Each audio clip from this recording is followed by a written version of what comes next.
We are now ending the test run on Kudo, so let me hand over the floor back to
Please take your seat, please.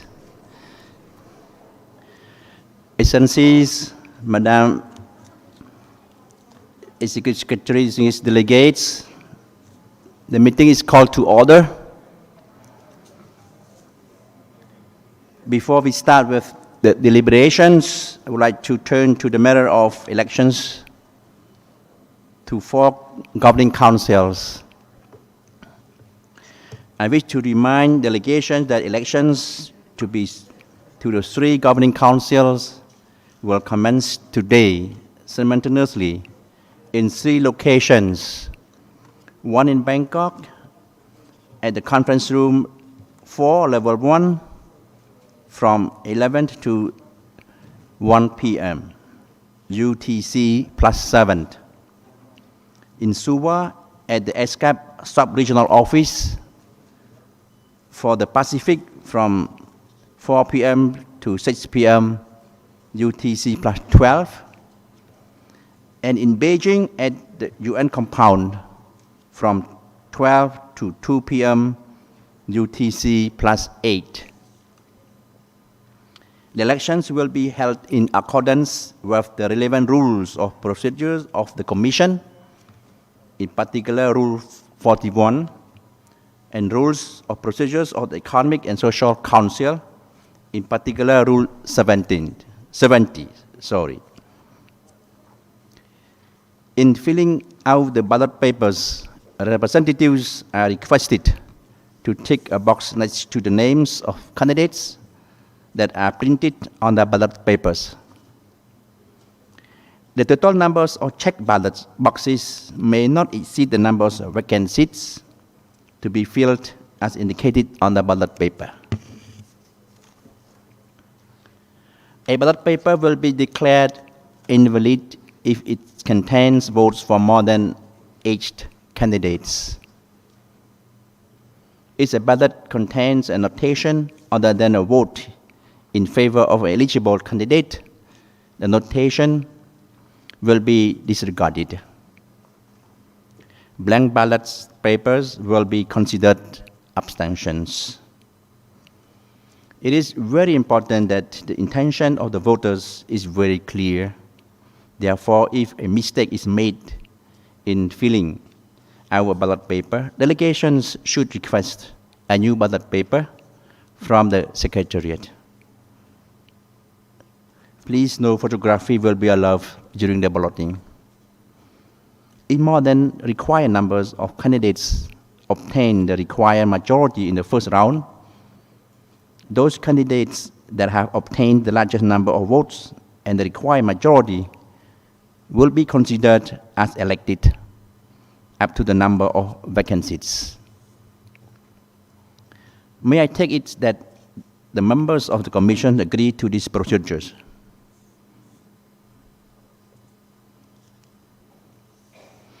I see no objection, so it's so decided.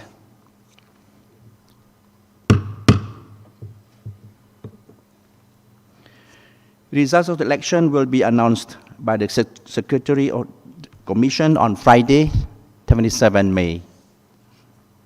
Before we continue with the agenda item 2A, the Secretary has prepared a video with voices from the region in commemoration of the 75th anniversary of the Commission. May I ask the conference room officer to play the video, please. The 75-year lifespan of ESCAP very much mirrors the 75-year journey of transformation in Asia and the Pacific. It is a journey that sees millions of people being lifted out of poverty and of the region becoming the powerhouse of growth and innovation. ESCAP has contributed in bringing countries together of our region, cross-country in our region, with its diversity, with its differences in achievement and challenges, to move forward together. With the very presence of the UN in the region over the past 74 years, ESCAP has a fundamental role in advancing the social and economic development of Asia and the Pacific.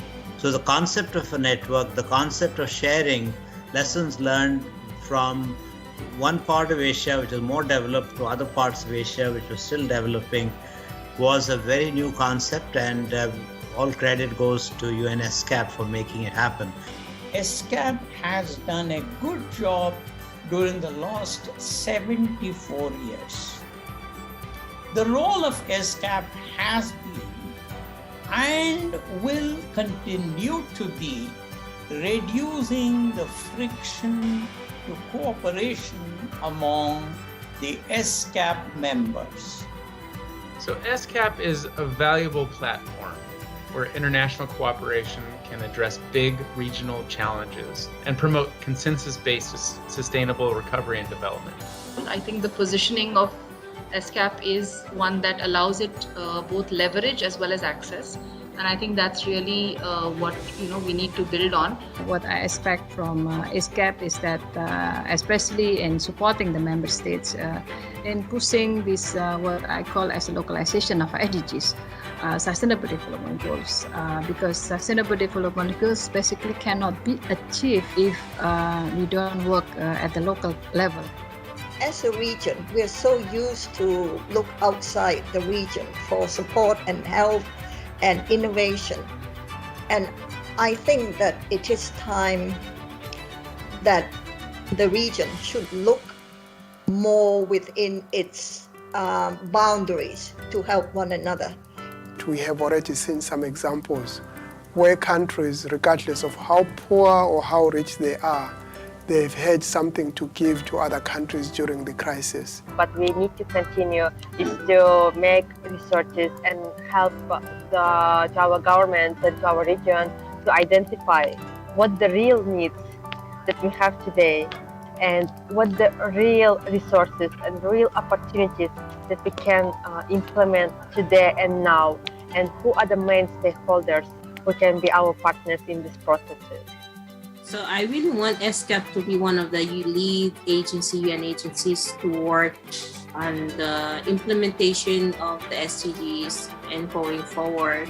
UN ESCAP plays a critical role as a regional entity, tries to work with to make sure that from a country perspective they get the best service and best support that they can get from both their own regional entities like us and from the global community through UN ESCAP.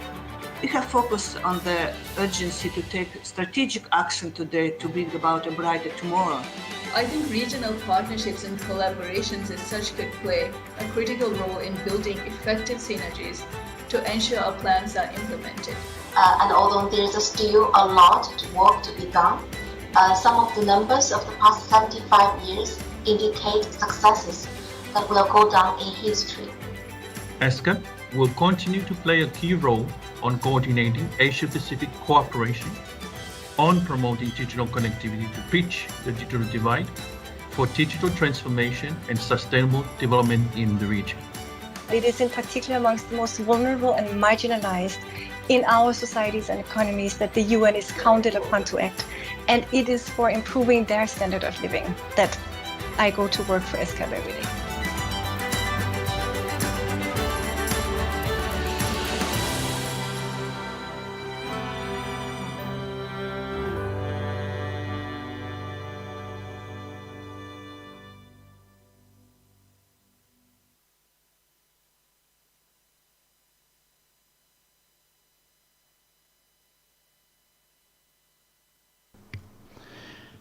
Thank you. Let us now continue our deliberations under agenda item 2A on the theme of the 78th session, a common agenda to advance sustainable development in Asia and the Pacific. We will start with the high-level thematic roundtable on ensuring resilient supply chains and connectivity. On that, I would like to invite Mr. Kevin Zahedi, Deputy Secretary of ESCAP, to moderate this roundtable. Mr. Zahedi, please. Thank you very much, Honourable Chair. Excellencies, distinguished delegates, ladies and gentlemen, welcome to the high-level thematic roundtable on ensuring resilient supply chains and connectivity. It is My pleasure to join you as moderator for this session. Our roundtable today is going to explore and discuss the challenges and opportunities for economies in Asia and the Pacific as they re-establish supply chains and connectivity in the aftermath of the pandemic.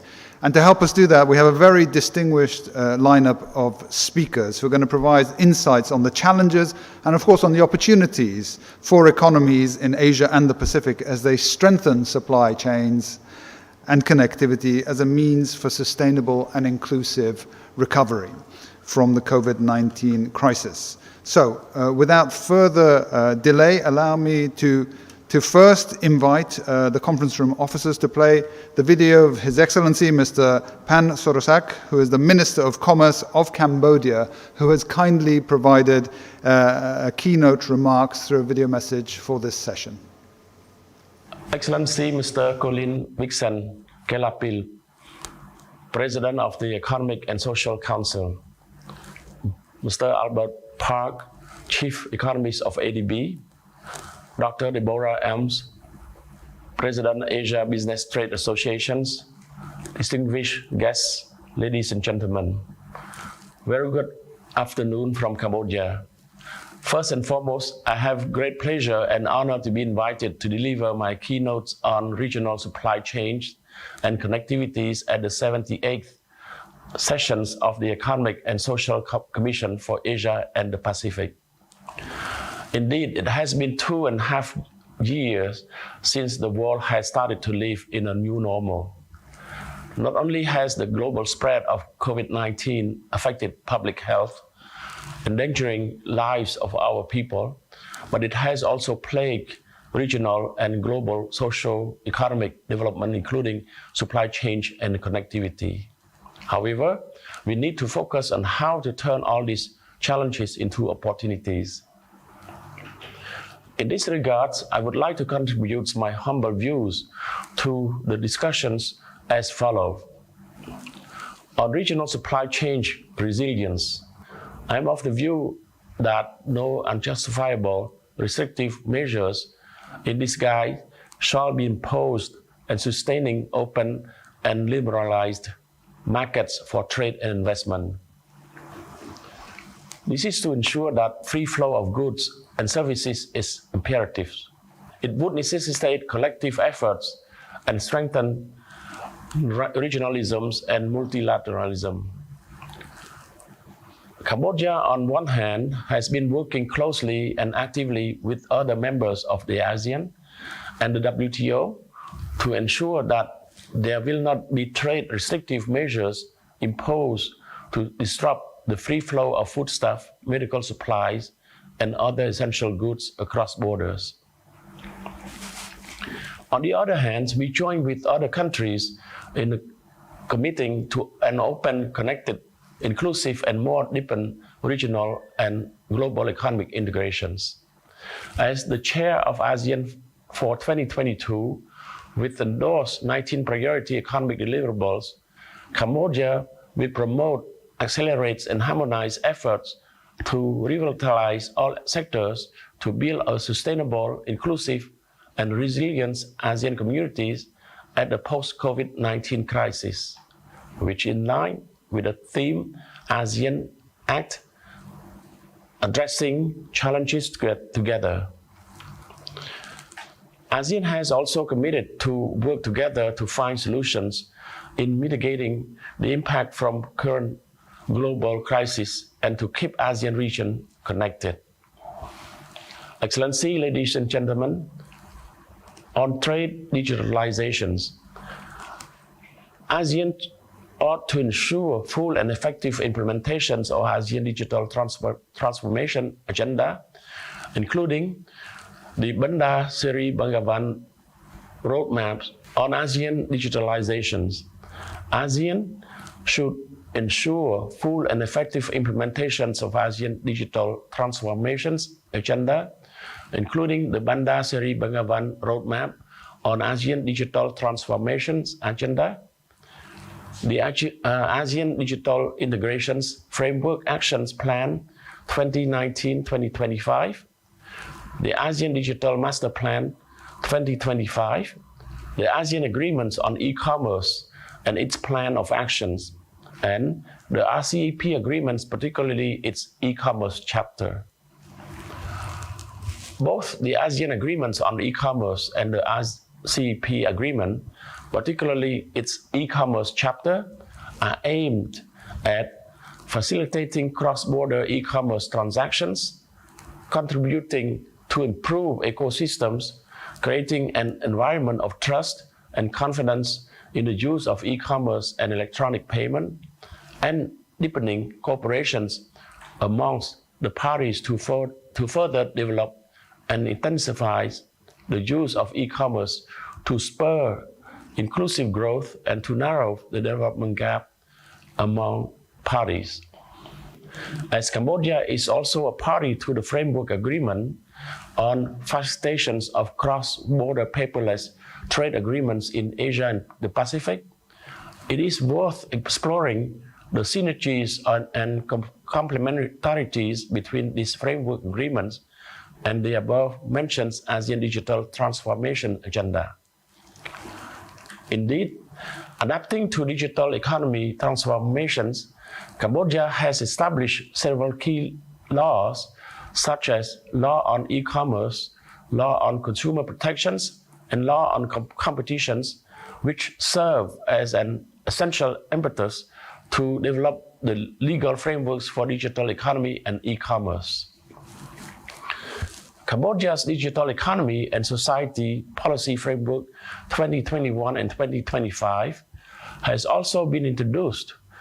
It is a phase-by-phase approach to transform Cambodia into a digital economy and society by 2035, which contain 3 pillars: digital citizen, digital government, and digital business. Cambodia has already established the Committee on Digital Economy and Business, which serves as mechanisms in promoting Cambodia's digital economy. In addition, I'm of the view that we shall also engage with an enhanced private sector's role in addressing the critical barriers, including, but not limited to, addressing regional disparities by narrowing the digital divide and ensuring more equitable access to technology, supporting the adoptions of technology by MSMEs and upskill MSMEs, and improving productivity through digital skills. Addressing ICT infrastructure issues, including the affordabilities and widely accessible internet access so that digital services can be widely used, and protecting data and cybersecurity. Last but not least, on connectivity. Cambodia has already begun to digitize public services and build key platforms such as the Cambodia National Single Windows, which we are planning for its phase 3 now. The National Single Windows provides interlinked digital public services platforms from various ministries and agencies for businesses to conduct trade. It also enables electronic submissions, increases transparencies and traceabilities, and offer zero charges for using. This, in turn, creates a user-friendly platform favorable for the current situations of pandemic and also contributes to reducing compliance costs. This is not only part of the ASEAN Single Windows initiative, but in direct response to the provisions of the framework agreement. At the bilateral level, Cambodia has signed several free trade agreements which cover chapters on connectivity and promotions on value chain. At regional level, Cambodia, along with all other ASEAN member states, has also joined the ASEAN Single Windows live operations, which further expedite cargo clearance, promoting ASEAN trade facilitations and economic integrations by enabling the electronic exchange of border trade-related documents among ASEAN member states. Excellencies, ladies and gentlemen, I would like to conclude my keynotes by expressing my appreciations to the ESCAP for inviting me to these important discussions. May I wish Excellencies, colleagues, and all participants fruitful and satisfactory deliberations. Thank you for your attention. Thank you very much to His Excellency for that very comprehensive keynote, which sets the tone and to some degree points to the complexities and breadths of issues that need to be dealt with as countries set about solidifying the foundations for their supply chains and connectivity. Allow me to please invite Mr. Albert Park, the Chief Economist at the Asian Development Bank, and of course a very close partner of UN ESCAP, to deliver his presentation. Over to you. Thank you very much. And perhaps we can share my slides. Thank you. It's really a great pleasure to share some reflections on strengthening connectivity for sustainable and inclusive recovery in Asia. Next slide, please. For some years, the research department at ADB has been collaborating with UN ESCAP on a biannual report on Asia-Pacific trade facilitation. And the most recent report, released last fall, emphasized issues related to supply chains of critical goods amid the COVID-19 pandemic, and also underscored the need for digital and paperless trade procedures. Next slide, please. Now, one of the things we recognized in this work to, in terms of bringing it up to the current context is that currently there are several key risks facing global value chains. The first, of course, is geopolitical tensions. We know there were issues related to US-China trade tensions, but more recently with the sanctions on Russia following the invasion of Ukraine, there's been increasing talk of reshoring and friendshoring, restructuring global value chains. Another risk that is related to climate change is increasing frequency of environmental shocks. And this is particularly true in Asia, where there are more natural disasters, earthquakes, floods, typhoons, which of course affect global value chains, both on the supply and demand sides. And finally, the focus of this session in terms of thinking about robust recovery is the pandemic. And we know that lockdowns and border closures really had a disruptive effect on production and value chains. And at the same time, there were huge shifts in both supply and demand in different countries in the world, which also created a lot of issues that led to supply chain bottlenecks, et cetera. We also saw a sharp reduction in global FDI during the pandemic period. Next slide, please. Now, if we look at the distribution of critical goods related to the pandemic, medical supplies and foods, in this slides we can see that there were some weaknesses that were revealed by the pandemic. So in our report, we were able to put together these interesting pictures of the supply chains for surgical masks and respirators, which were, of course, were two key pandemic medical goods. And we know that there was a high concentration of supply and then huge demand in many parts of the world, which led to some difficulties experienced by many countries. And this was exacerbated by the fact that a number of countries, and this is the right-hand figure, both in Asia and in other parts of the world, imposed different types of trade measures, both restrictive initially, because people wanted to make sure their own populations had sufficient supplies, but then later liberalizing efforts once that people realized that there needed to be more cooperation to address global needs. Next slide, please. Another area which is really relevant today is the disruptions to the food supply chains.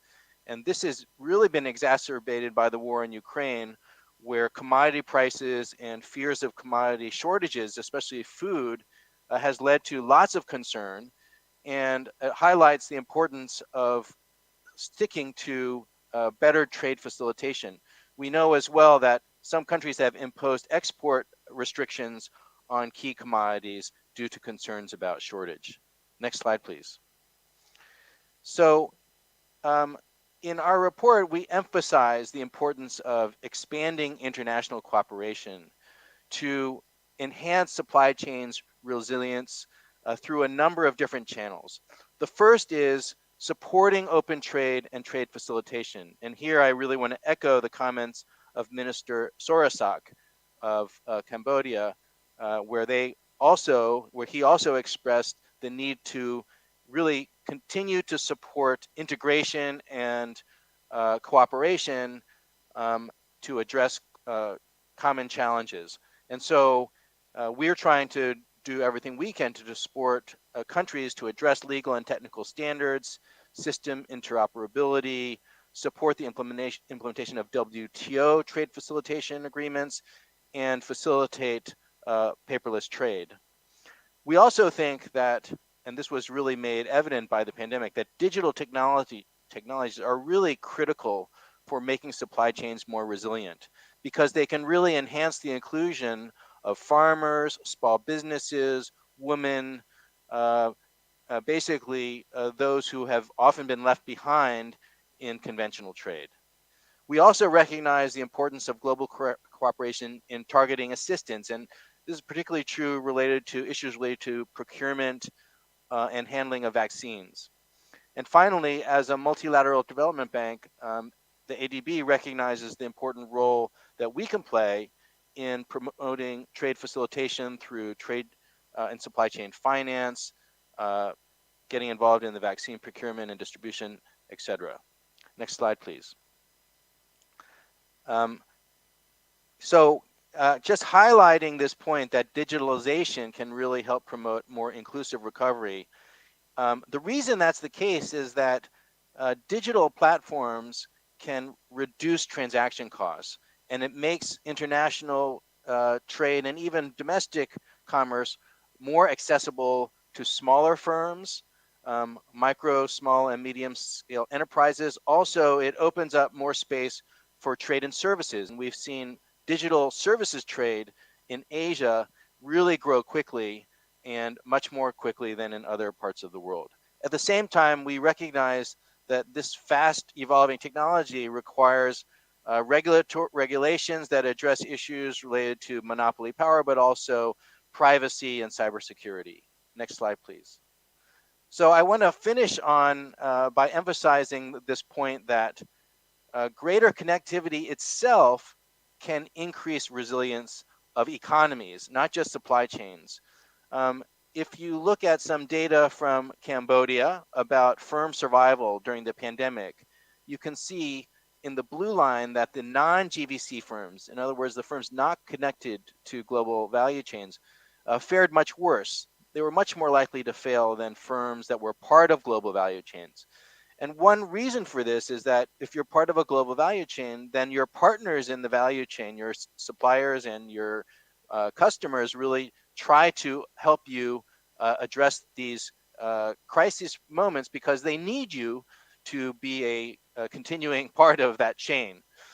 And finally, some analysis that we've done in our research department has found evidence that greater integration and connectivity can both increase growth, but also it can reduce poverty. So you get this double benefit of both promoting efficiency and also reducing inequality.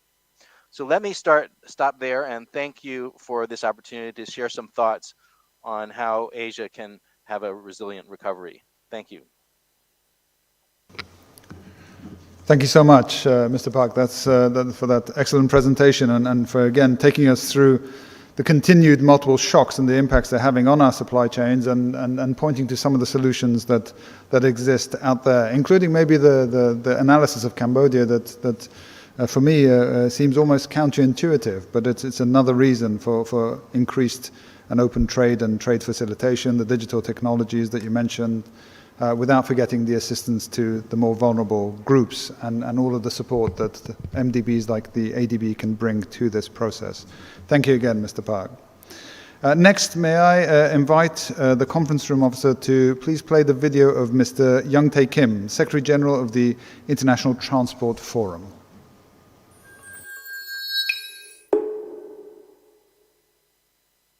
As a result of the COVID-19 pandemic, there were significant disruptions and restrictions in the flow of people and goods worldwide. In particular, landlocked regions that were more reliant on overland border crossings were significantly impacted by the sanitary measures put in place at a global level to limit the spread of COVID-19. The results show that this period resulted in significant transport demand reductions and highlighted the fragility of global supply chains. However, these disruptions were short-lived. They are not projected to have long-term impacts on the growing transport trends in the region. For Asia in particular, this means that despite this COVID-related contraction, there is expected to be significant growth over the coming decades. Given this expected growth in transport activity, it is essential to focus on decarbonization because greenhouse gas emissions are a key contributor to climate change on a global scale. The economic and social impacts of climate change will be felt across national boundaries with increasing transboundary risks because of interconnected and global supply chains, global markets, and natural resource flows. It is therefore imperative for decarbonization to become a global policy priority. To achieve decarbonization, national, regional, and global efforts will be needed. To address the issue of decarbonizing while recovering from the pandemic and fostering economic growth in Asia, we developed a companion series to ITF's flagship publication focusing on 3 different regions of Asia. The ITF Transport Outlook 2021 analyzed different pathways to decarbonize global transport while recovering from the impacts of the COVID-19 pandemic. Drawing on the models and outputs from that report, we have produced the ITF Transport Outlook Special Issues for Asia, Policy Analysis and Implementation. This is a particularly challenging exercise to do for Asia. It is a diverse region that spans vast distances and has differing urbanization rates and economic outlooks and energy resources. Improving connectivity to support economic growth is a strategic priority for economies in Asia. There are currently large connectivity gaps in many countries. However, it is important to understand what drives this gap and how increased connectivity can align with environmental aims. Connectivity has different components. There is a transport component that encompasses the efficiency of the system, the quality of the infrastructure, and the operational and policy side. But there is also the geographic and spatial component. Much of the connectivity gap is due to geography. Improvements to infrastructure and the resilience of supply chains are therefore unlikely to entirely overcome the connectivity gaps of more remote regions when compared to regions that are more central. This calls into question the aim of increasing connectivity for the sake of connectivity. Connectivity is important, but in order to have positive human and environmental outcomes, it needs to be aligned with environmental goals and should focus on regionalization. To this end, it is important to design measures that mitigate the rise of transport emissions as demand grows in Asia and connectivity improves. Historically, more connectivity has meant more reliance on carbon. To meet the challenges of decarbonization while simultaneously enhancing the well-being of citizens will require a change in the paradigm of connectivity. More ambitious policy measures will be required to prevent conflicts with other policy objectives, such as Paris Agreement or the UN Sustainable Development Goals. So, what do we recommend? Improved connectivity should be decoupled from increased carbonization. This means the connectivity improvement should focus on regional connectivity and sustainable growth, linking decarbonization and regional connectivity to develop resilient transport sectors.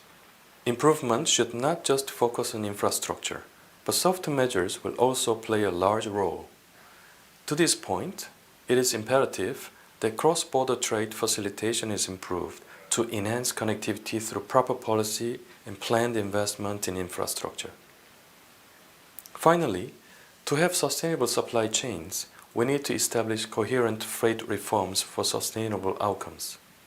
Furthermore, in order to mainstream sustainability, considerations in freight transport planning, gathering and analyzing transport statistics will be crucial, an element that is lacking in the region currently.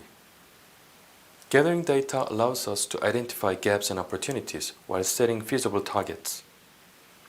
Governments need to create a coherent framework of economic and regulatory incentives and penalties to align economic objectives with sustainability goals. Including freight transport emissions in carbon pricing schemes is a critical instrument that policymakers have at their disposal to foster a green transition. I will conclude by saying that we have drawn many lessons from the COVID-19 pandemic. In the context of this panel, one of the most important lessons we learned is that positive policy and operational changes are possible. This can involve streamlining procedures and digitizing processes. Importantly, these changes do not need to be slow. As we continue to improve the connectivity of the region, it is important to keep in mind that growth and sustainability can work together to achieve continuing growth to provide the citizens of Asia with better life outcomes, today and in the future.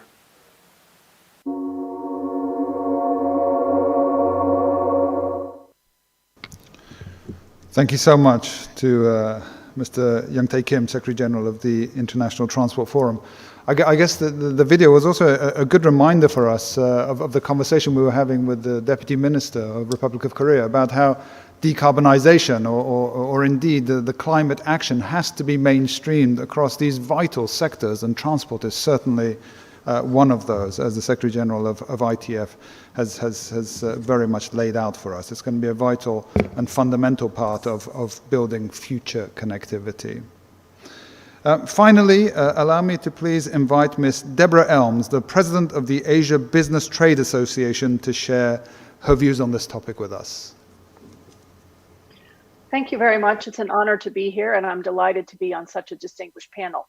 Let me just make a couple of points, particularly from the perspective of the business community in and across ESCAP economies. The first and I think most important message is the following. We have been told for the last 2.5 years that supply chains need to become more resilient, and that it is the important job of government to do everything in their power to ensure more resilient supply chains. But I would suggest to most of you on this session that actually supply chains have been very resilient. In fact, supply chains have been, in my view, astonishingly resilient, given the tremendous pressures that they have been under for the COVID pandemic period, in which we had a global crisis, which is very unusual for supply chains, that affected both supply and demand for goods and services in ways that were unprecedented, and in ways that took all previous forecasting models for what was going to be demanded and what was going to be supplied, and threw those essentially out the window. So at a time of incredible pressure, globally in supply and in demand and across all economies, rich and poor, of every kind, we have actually had supply chains prove to be incredibly resilient. And most of the time, for most markets and most goods and services, you actually received goods and services that you needed with potentially delays, but frankly, quite modest delays, and with relatively modest price increases up until recently. So I think supply chains have actually been extraordinarily resilient. And that is something that I think is very important to notice. And it's very important, I think, for governments to recognize that many of their past efforts, especially in some of the areas that appear to be relatively unsexy, like trade facilitation, are actually the critical glue or the critical component that you need in a time of crisis in order to ensure that you have resilient supply chains. Let me tell you something that I've heard many governments suggest that they ought to be doing to create better, more resilient supply chains. One thing governments tend to really like these days is to say, let's track supply chain information. Let's find out what are critical supplies and then track where those materials come from and build up a database so that we can better understand supply chain challenges for the future. And I would recommend that everyone look at the Asian Development Bank's work in this regard that Mr. Park was just discussing, particularly around 4 key products: surgical masks, ventilators, I think it was syringes, and storage devices for vaccines. That effort was enormously labor intensive.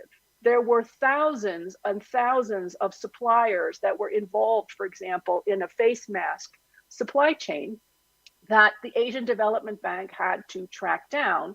And I think this is a key point for me, once you identified key parts of that supply chain, they rapidly changed because the supply chain for face masks moved very quickly from those firms that had been traditional suppliers of surgical face masks and fabric masks to all kinds of non-traditional vendors, suppliers, participants in that supply chain. And so even if a government could effectively identify a critical supply good, so you knew ahead of time this was going to be critical, and you had done all of the very expensive labor intensive tracking of what is involved in that supply chain for, let's face it, a fairly simple product like a face mask, it would rapidly be out of date as the crisis unfolds.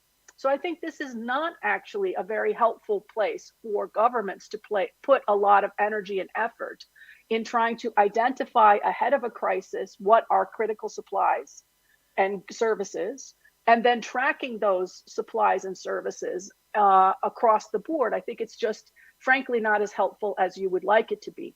What then could governments do? And I think crucially for me, what can ESCAP members do to help support the movement of critical goods and services in a time of crisis?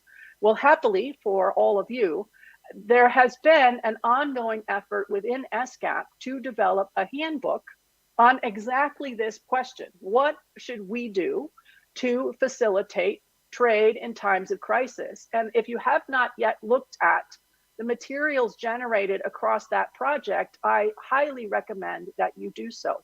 That handbook project on new trade agenda items, perhaps regulatory shifts that facilitate trade in different things related to times of crisis, I think came up with some really interesting and innovative ideas that should be explored. One of which was highlighted by the Cambodian minister at the outset of this session, which is increasing focus on digital connectivity, digital infrastructure, digital delivery, especially of goods and services, is an important part of creating that foundation for supply chains to be resilient in the longer run. So highly recommend that information, highly recommend the focus on the digital economy. And I think crucial for businesses, especially for smaller businesses, is to ensure consistency in the kind of regulations that we are putting in place to manage the digital economy going forward. Because in times of crisis and in times of not crisis, small businesses have no ability to manage inconsistent regulations across borders. So the more that ESCAP can drive a conversation around similar types of regulatory policies that matter for digital trade, the better off Asia will be in terms of delivering in non-crisis periods, but also in crisis periods.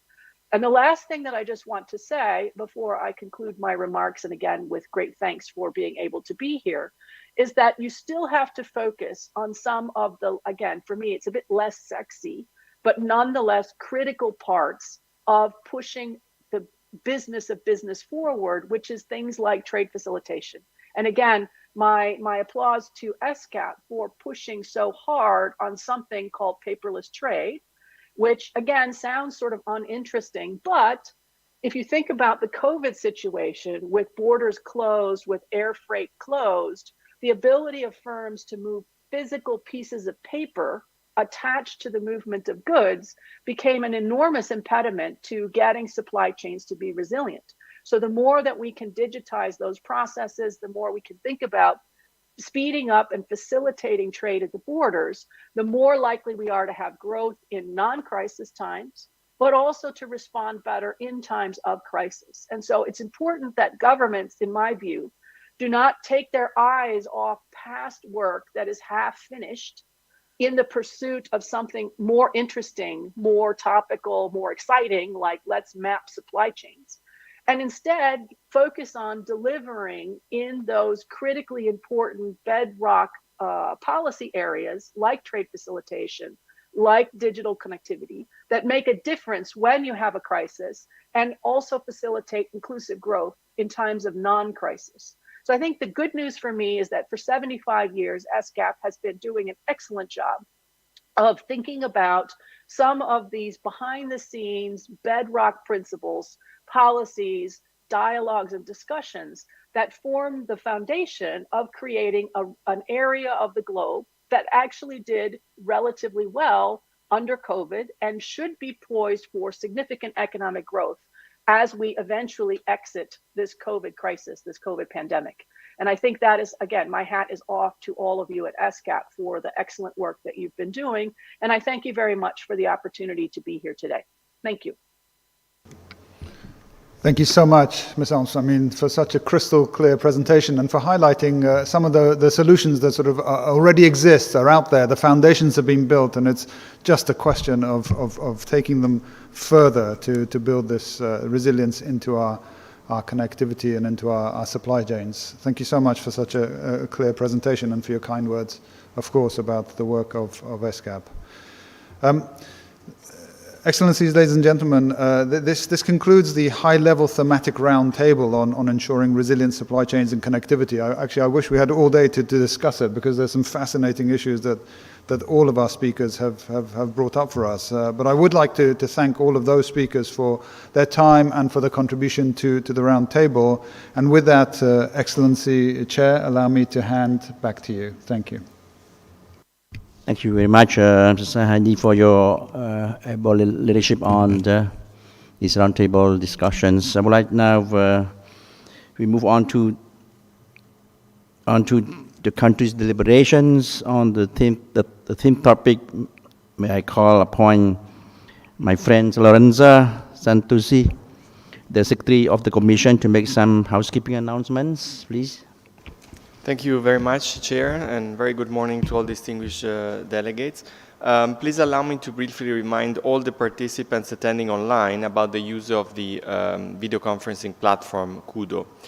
To select the language in which you prefer to follow the meeting, please go to the language selector drop-down menu in the lower left-hand corner of the screen. You'll see the 4 official languages used by ESCAP, as well as the choice for International Sign Language. When you want to make an intervention, kindly click the Request to Speak button. When the chair calls upon you to take the floor, the microphone and camera icons will turn red. Please click Unmute and turn on and deliver your intervention. Do not click Release Mic until you have completed your intervention, as this will cancel your request. Once you have completed your intervention, kindly click Release Mic. For technical issues related to Kudo, kindly click Technical Support tab under Messaging icon and type your message there. Our technician will assist you shortly.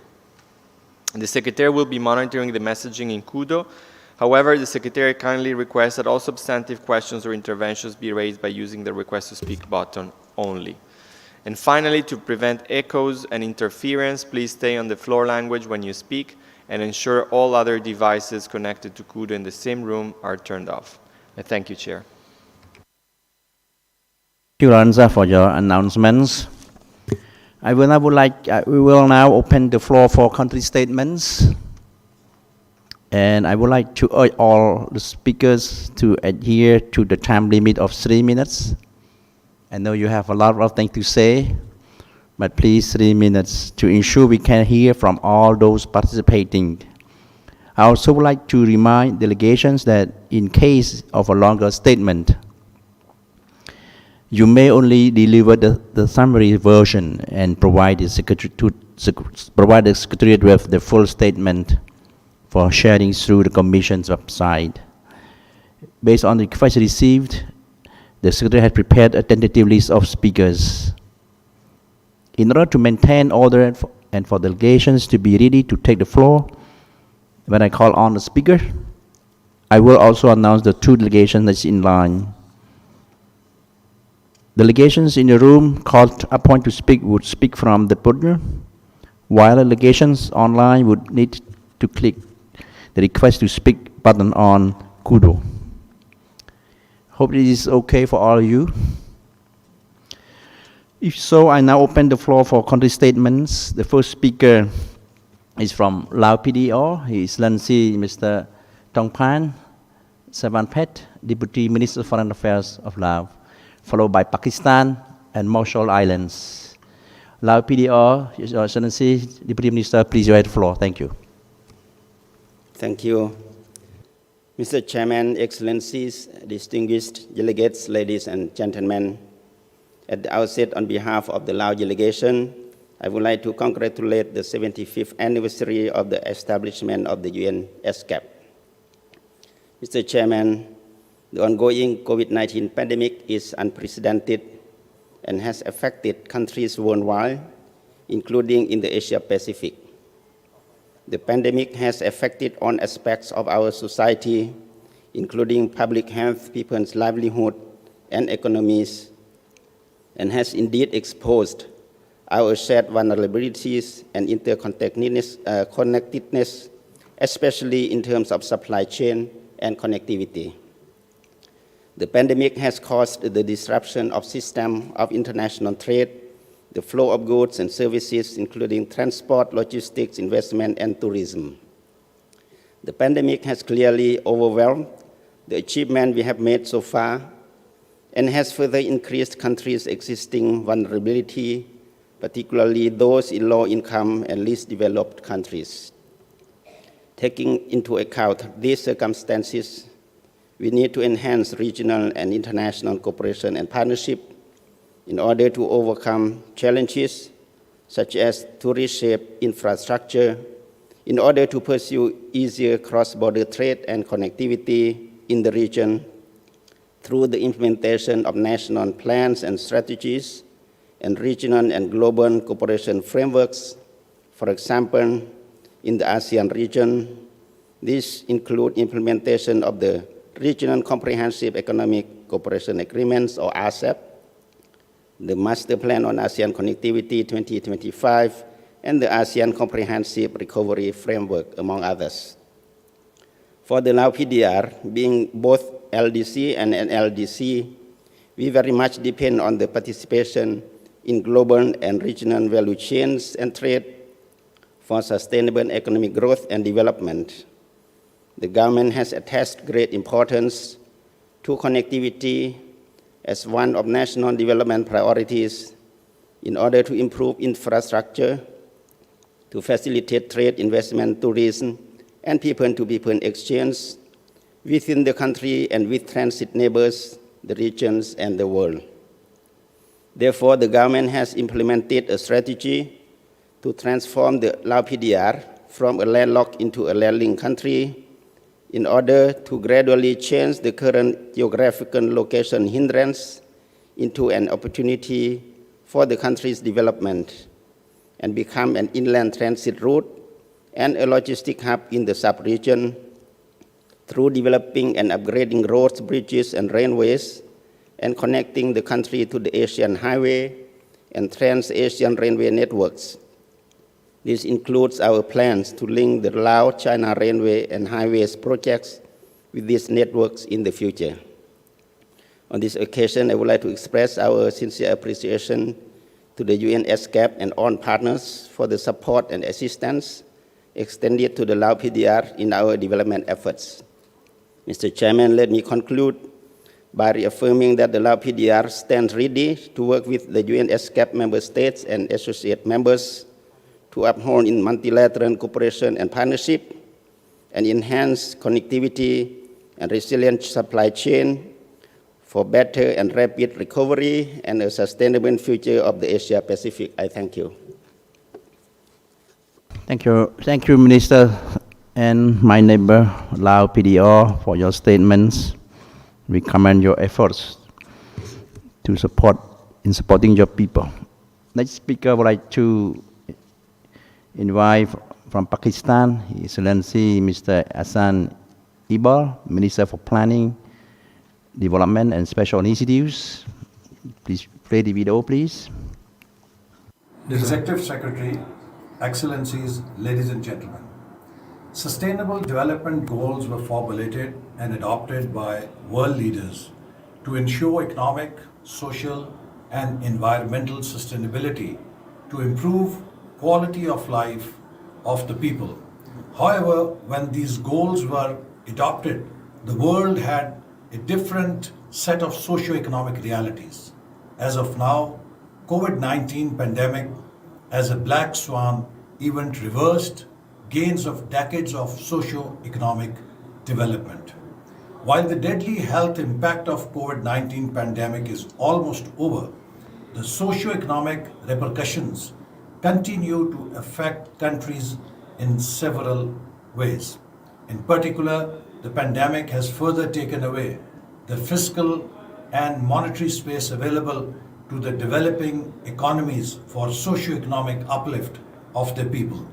National governments all over the world offered emergency stimulus packages to their people during the pandemic to mitigate the impacts of economic shutdowns.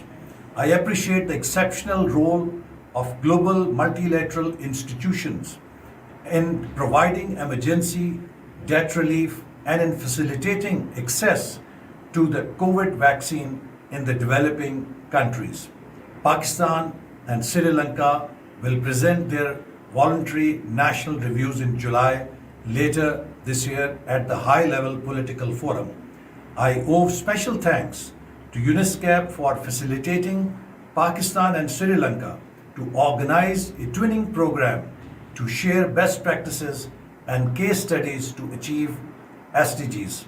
This will help both the countries in the implementation of the SDGs agendas as well as in compilation of their respective voluntary national reviews. Ladies and gentlemen, the world is facing unprecedented challenges now and entirely from when SDGs were conceived and launched in 2015. All governments and especially developing countries are going through a commodity super cycle causing double-digit inflation and facing deterioration in their debt sustainability indicators. I believe there is a need to think afresh about the purpose of the SDGs and what can be achieved realistically. The world leaders need to get together and agree on a new global development agenda underpinned by the post-COVID-19 socio-economic realities. May I also add, Pakistan was among the first countries in the world to adopt sustainable development agenda or the goals as a national development goal, because all the 17 goals outlined under SDGs are imperative for developing countries, not because they come from an international agreement, not because they represent an international understanding, but because each and every country, if it has to progress and develop, has to provide these basic goals, has to fulfill these basic conditions of development and enable their people to lead a quality.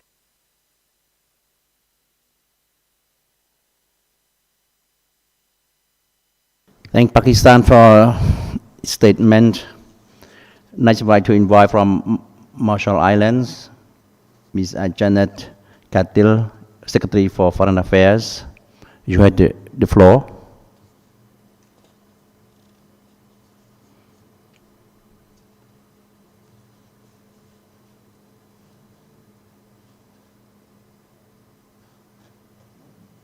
So we move to Thailand. I think they're not ready. Yeah, not really, Ms. Janet. Then I would like to, from Thailand, would to invite Mrs. Exuri Pindaruchi, Director General and Permanent Representative to ESCAP, to deliver the statement.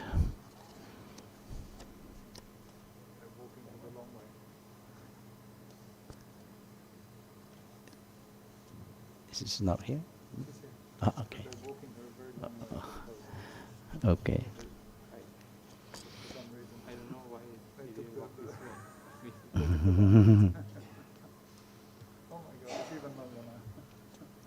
After Thailand, we would like to hear from the Netherlands and United States of America.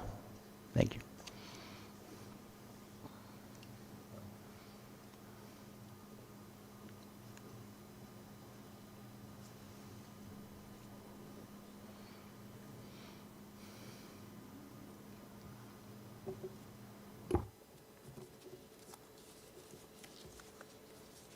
Mr. Chair, Excellencies, distinguished participants, please allow me to join the Prime Minister of Thailand in congratulating ESCAP on its 75th anniversary and to express Thailand's unwavering commitment to work with ESCAP member states and the Secretariat in securing the region's common agenda. The latest estimate of the Asia-Pacific region would achieve the SDG in 2065 is most disheartening. Our priority must be to put the SDG back on track for the region as a whole. Indeed, we must reclaim our future. Yesterday, several leaders and UN dignitaries reflect on the state of the region and the world, including the triple challenges of COVID-19, the environment, and natural disasters. Allow me to build on these views and share our thoughts as follows. First, during the past few years that we have fought against COVID-19, universal health coverage has played a critical role, particularly in ensuring access to and affordability of essential health services. UHC has also proven to contribute to poverty eradication and strengthening of national health resilience in this trying time. According to the WHO, the world needs to accelerate vaccination of the unvaccinated of around 1 billion people if we want to put an end to COVID-19 pandemic. On our part, Thailand has a policy to inoculate all people in the country, regardless of the nationalities or immigration status. At the regional and global level, we plan to donate 3 million doses of COVID-19 vaccine this year to countries facing shortages. And so far, 1.3 million doses of which have already been donated to our neighboring countries. The international community needs to take a more innovative approach to strengthen the global health architecture. And this week, the health ministers around the world gathered at the 75th World Health Assembly in Geneva to discuss various global health issues, including the best way forward to formulate a new pandemic instrument. Thailand strongly believes that this new accord will help us close the existing gaps and provide overarching legal framework that will further strengthen the global health system for better prevention and preparedness, as well as respond to the future health emergencies. Second, we must redefine our relationship with nature. The future of our people and planet depends on transforming our economic growth to one that is environmental and climate responsive. But in doing so, we must help and support those countries who are less prepared and equipped for such crucial leaps. Developed countries must fulfill that promise by providing support to developing countries on finance, technologies, and capacity building, especially for climate actions. In moving forward, Thailand offers our bio-circular and green economy model as one of the pathways to achieve more inclusive, green, and sustainable post-pandemic recovery, as well as a pathway contributing toward resilient and sustainable supply chain and connectivity. Third, we must not allow disaster to reverse our hard-earned development gains. The Asia-Pacific region is the most disaster-prone region in the world due to frequent and intensities of the climate change. Its economic and social impact inevitably become more widespread and severe, especially for those most vulnerable. We hope that the ESCAP would continue to play a vital role in supporting member states to be better prepared for future disaster and wide-scale crisis. And in this regard, ESCAP should prioritize the formulation of essential policy tools or guidance for countries in the region to implement the health aspects of the Sendai framework, as well as capitalize on the Bangkok principles. The draft Bangkok Declaration, which we are about to adopt, not only highlights member state common aspiration for the future, but also reflects the spirit of solidarity and cooperation, which will lead us to a more balanced, sustainable, and prosperous future for all. For the past 75 years, Thailand has been a responsible, reliable, and constructive member of the UN. We are committed to the principle enshrined in the UN Charter, which is based on sovereign equality of all its members. In these fragile times in global geopolitics, our collective peace and prosperity hinges on multilateralism and rule-based order. Thailand reaffirms our commitment and readiness to work with member states, the UN, and all parties to ensure that we realize the collective goals of the Bangkok Declarations on the occasions of this auspicious 75th anniversary of ESCAP. I thank you. Thank you for your statement, and also we thank your people's hospitality for their hospitality extending to all our delegates. It's really a pleasure for all us to be in Thailand every time. Thank you very much. Marshall Islands online, and I'd like to first give the floor to Ms. Anjanette Galtil, Secretary for Foreign Affairs from Marshall Islands. Thank you.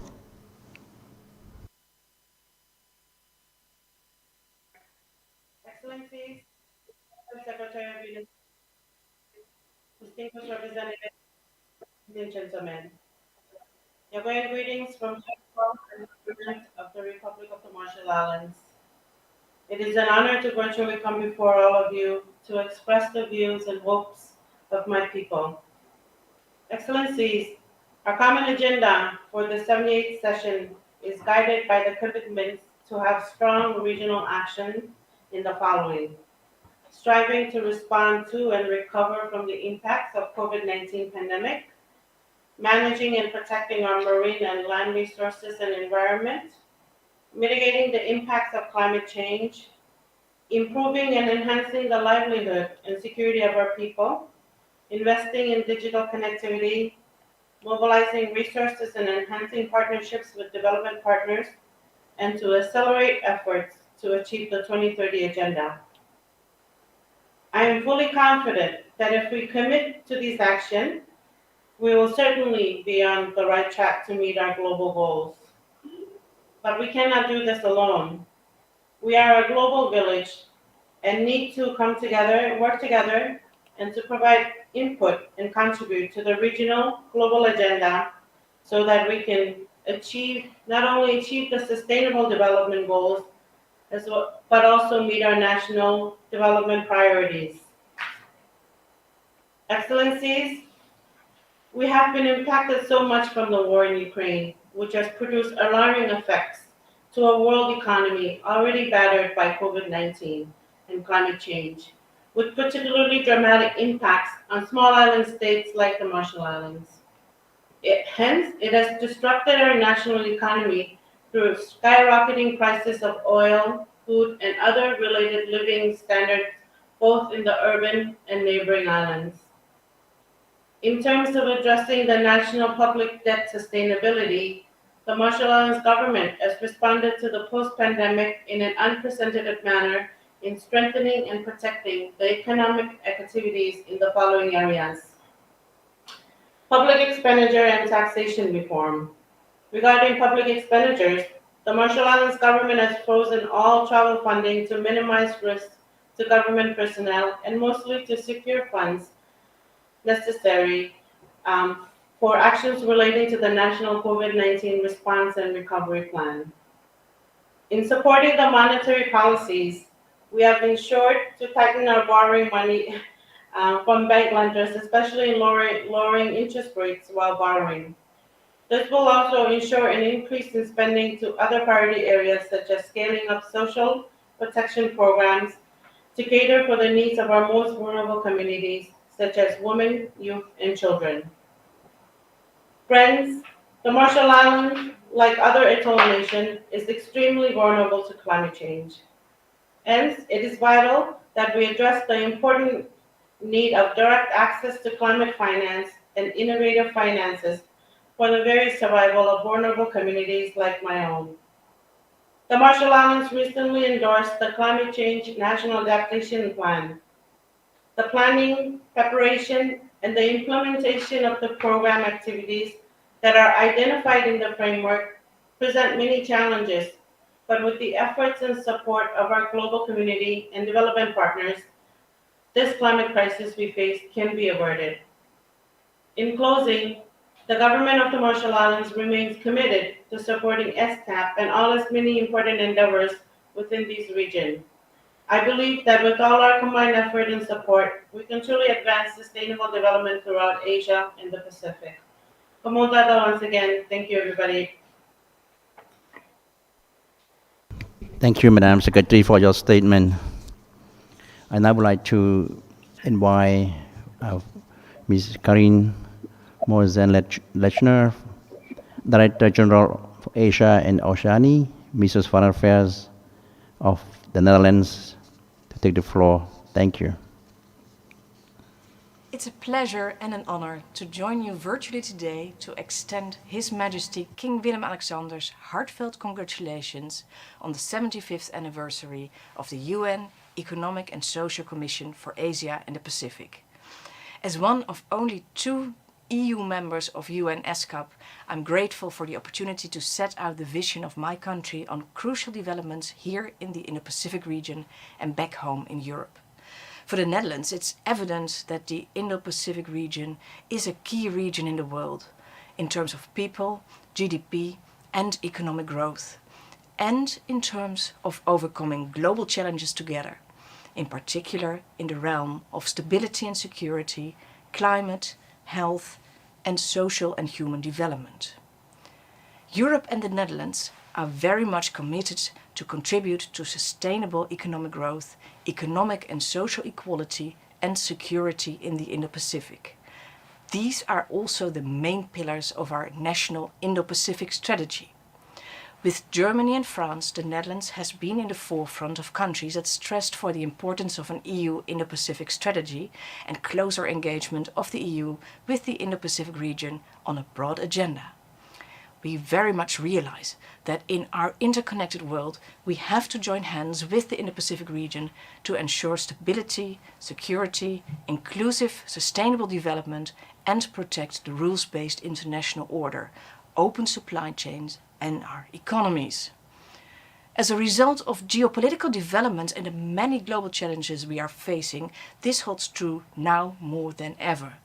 We believe that it's high time for Europe to step up and contribute more to the rules-based international order, de-escalation of tensions, and a stable, open, and free Indo-Pacific region.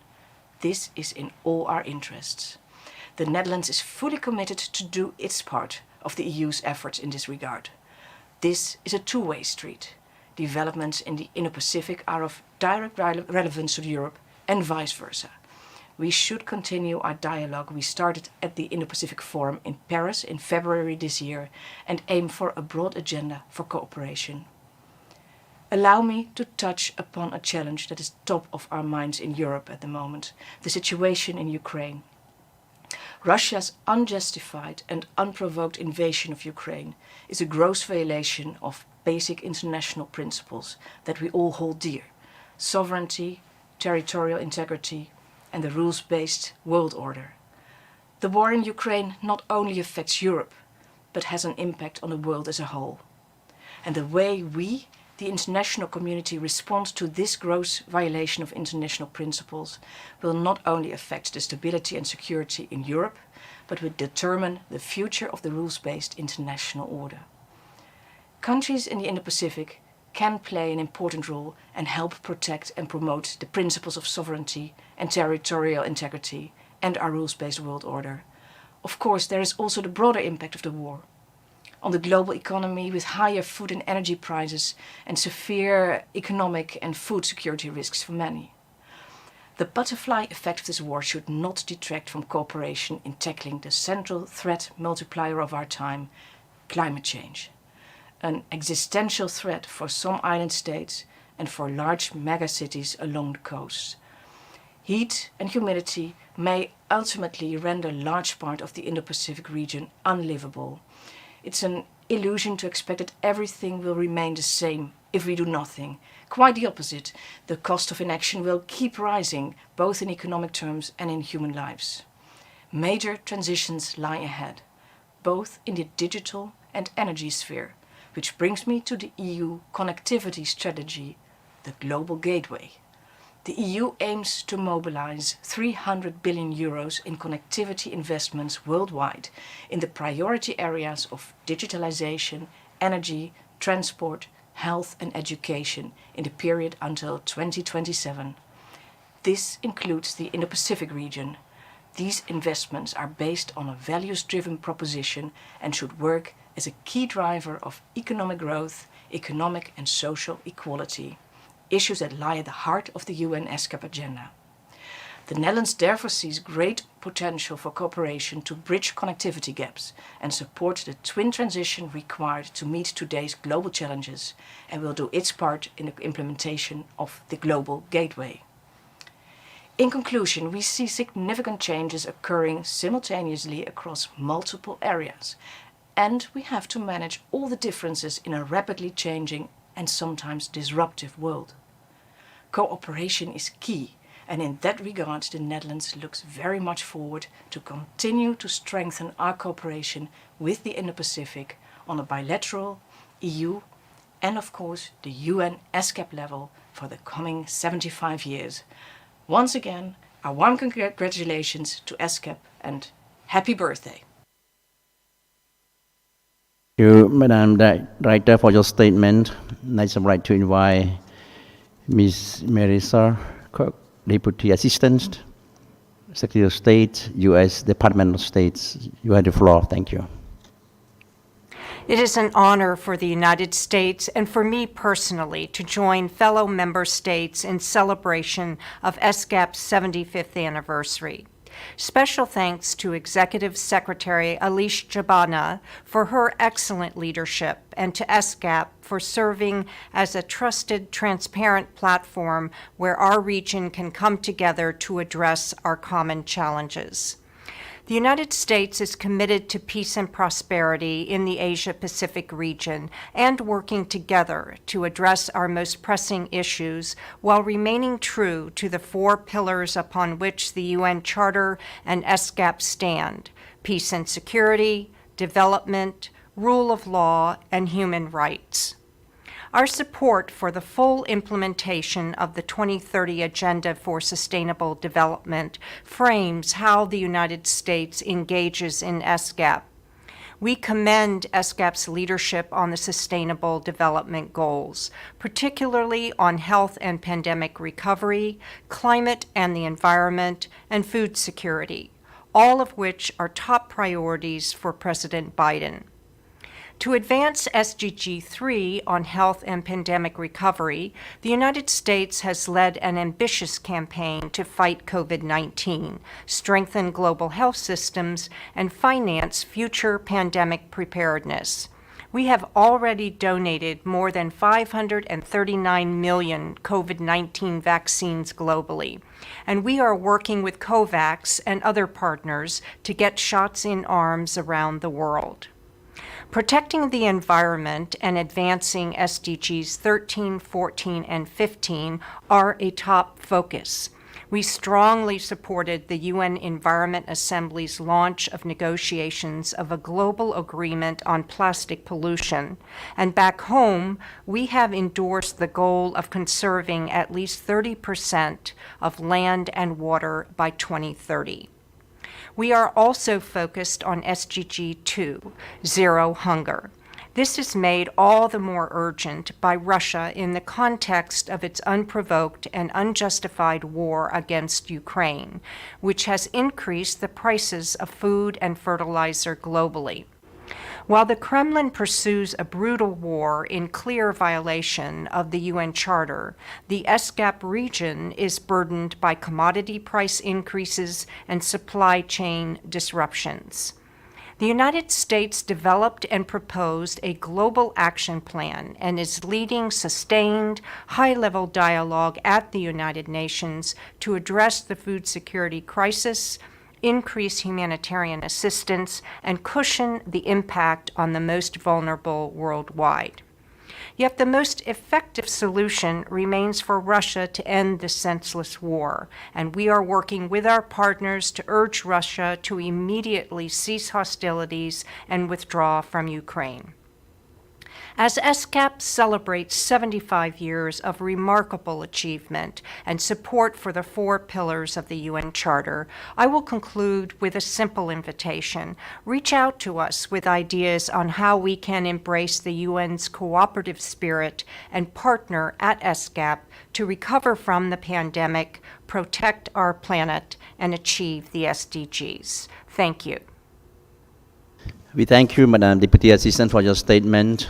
Next, La France, Votre Excellence Thierry Mathieu, Ambassador and Representant Permanent. After will be Armenia and Mongolia. Votre Excellence, vous avez la parole.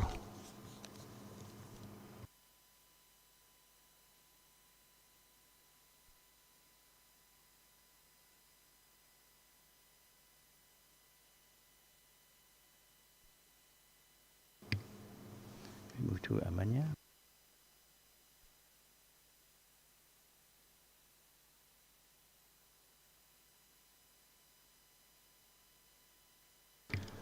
La France est absente, donc please, Excellencies, Mr.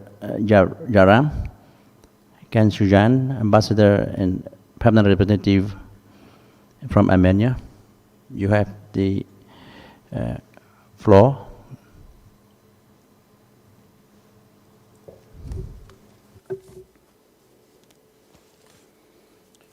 Honorable Mr. Chair, Excellencies, dear colleagues, it is an honor to participate in the 78th session of the United Nations Economic and Social Commission for Asia and the Pacific, and I congratulate all of us on our 75th anniversary.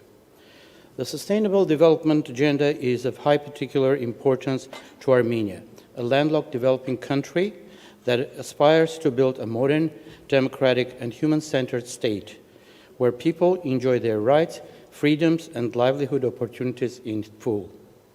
Armenia believes that the 2030 Agenda is setting an effective equation for meeting these goals, at the same time addressing the global challenges of poverty, hunger, inequality, climate change, among others. Effective multilateralism based on the UN Charter and international law is at the core of our joint efforts, aimed at building better, more inclusive and stronger societies around the world. We in Armenia aspire to develop an inclusive society benefiting from the highest level of technological, industrial and environmental standards. Quality education is key in this respect. Only days ago, our government has initiated discussion on a state program for development of education by 2030. Science and innovation are at the heart of this program, envisaging the development of the economy and public life in the country anchored with human capital.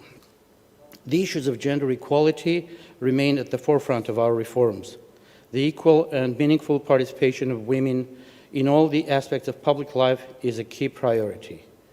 As an active member of the UN Commission on the Status of Women, Armenia, during its chairmanship, contributed to the adoption of key documents aimed at strengthening the capacities of women in the areas of peace and security, full and effective engagement in political and economic areas, as well as meeting the needs of women and girls in terms of effective recovery from COVID-19.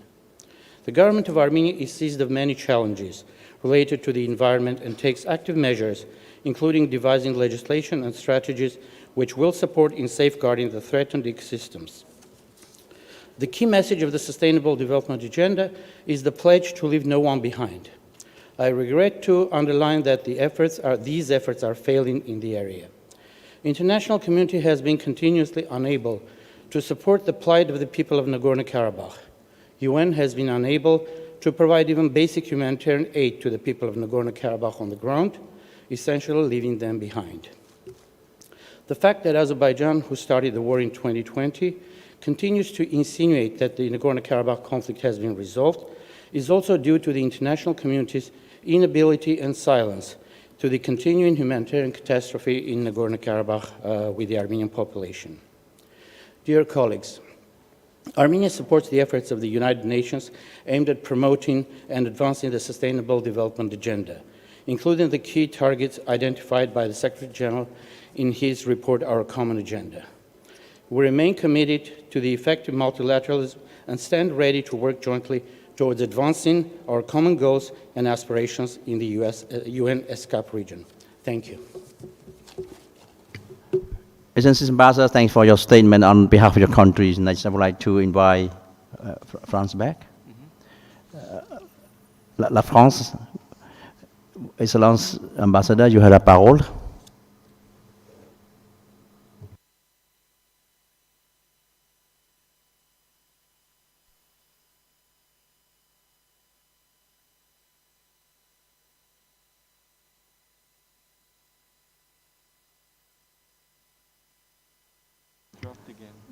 Okay, thank you. Then I would like to invite His Excellency Ambassador from Mongolia, Ambassador Amasana Dumar, to deliver his statement.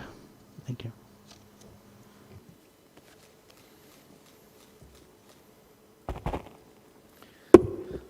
Mr. Chair, Executive Secretary, Armita Salsials-Jabana, ladies and gentlemen, on behalf of the government of Mongolia, let me extend our congratulations to the United Nations Economic and Social Commission for Asia and the Pacific for its 75th anniversary.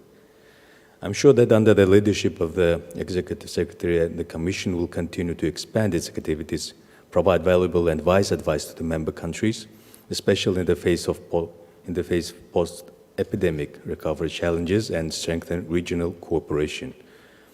The Asian region is home of the fast-growing economy that account for 60% of the world's population with 40% of the world's wealth. Hence, my country highly values ESCAP's vital role in addressing the crucial socio-economic challenges facing the region, identifying common priority issues, and setting the regional agenda for action by providing valuable guidance for the countries in the region. My delegation believes that throughout these 75 years, the ESCAP activities in the region have brought concrete achievements in the development of transport infrastructure and connectivity throughout the development of the Intergovernmental Agreement on the Asian Highway Network and the Intergovernmental Agreement on Trans-Asian Railway Network. Also, we commend the Commission's activity to promote the economic development of its members through the adoption of mutually beneficial trade liberalization measures, the APTA. Mr. Chair, as a result of the COVID pandemic, the landlocked developing countries face increased challenges, especially in the transport sector, by providing additional documents for traders. These cross-border transport challenges are applied to all products regardless of size, trade, route, and mode of transportation, affecting all supply chains. Therefore, all member states need to further ensure the continuity of cross-border transport throughout the lockdown measures by electronically exchanging necessary documents. Also, my delegation requests ESCAP to engage with the relevant government and other stakeholders on the digitalization and development of artificial intelligence in the cross-border transportation network to adjust routes in real time and prepare ground for the transition from human-driven to autonomous vehicles. This will offer lowest-cost transport alternatives that will result in permanent boost in GDP, increase mobility of goods, and bring dramatic reductions or elimination of air pollution. Finally, Mongolia wishes to highlight the ESCAP's leading role in facilitating, simplifying, and harmonizing intra-regional trade processes in the region, particularly in enhancing trade connectivity of the landlocked developing countries. And in this regard, it gives me a great pleasure to announce that my country has officially ratified the Framework Agreement on Facilitation of Cross-Border Paperless Trade in Asia and the Pacific to become the 7th member state. I wish you a very productive 78th session of the United Nations Economic and Social Commission for Asia and the Pacific, and I hope you will all succeed in achieving the Sustainable Development Goals. Thank you. Thank you, Your Excellency Ambassador, for your statement on behalf of your country. Next, I would like to invite our ambassador from Sri Lanka, Mrs. Chamida Kolar, ambassador and permanent representative to ESCAP, followed by Papua New Guinea and Indonesia. Your Excellency, you have the floor. Thank you. Honorable Chair, Excellencies, distinguished delegates, on behalf of His Excellency the President, Gotabaya Rajapaksa, the government and the people of Sri Lanka, I extend my warm best wishes for the celebration of 75th anniversary of ESCAP. Sri Lanka became a member of ESCAP in 1954. I take this opportunity to place Sri Lanka's sincere appreciation to ESCAP for the continuous support given for its development throughout this long journey. Honorable Chair, Sri Lanka has come to the 10th place out of 53 countries in the Asia-Pacific region in SDGs data availability. In South and Southwest Asian region, Sri Lanka ranks at the 3rd place, showing our commitment to promote transparency and accountability through open SDG data. We have increased public and private investments in renewable energy generation to accelerate the sustainable energy transformation in line with our medium and long-term commitments. The government has beefed up efforts to strengthen transport connectivity by improving road infrastructure, linking the capital, ports, and airports with suburban regions to develop one major economic corridor. An accelerated program was launched to provide clean drinking water to households before the end of 2025. Digital governance through projects such as E-Gramaniladhari project is implemented and Sri Lanka digital economic strategy is formulated. Sri Lanka is one of the few biodiversity hotspots identified in the world and has among the highest diversity per unit area within Asia region. We wish to enhance cooperation in natural resource preservation, social safety nets, and modernization of the agriculture sector. For stronger law enforcement and rights protection regimes, efforts are underway towards digitization and court automation, increasing the number of judges to achieve a higher judge-to-citizen ratio. Comprehensive legal reforms are initiated. Honorable Chair, additional COVID-19 related spending in health for rapid vaccination and social protection measures, including moratoriums on loans, tax reductions, and other concessions, coupled with a significant drop in tourism revenue, has resulted in a significant increase in country's fiscal deficit and public financing needs. Similarly, the pandemic significantly impacted on SMEs, 70% of Sri Lanka's economy, and 45% of employment sector. The macroeconomic imbalances in the economy, which were triggered by the COVID-19 pandemic that unearthed long-standing structural issues, and the Sri Lankan economy is currently undergoing a distressed situation in a level never experienced in its history. Political stability is currently being established. Gradually, significant monetary tightening by the central bank is carried out recently, while policy measures to stabilize the external sector are also being implemented.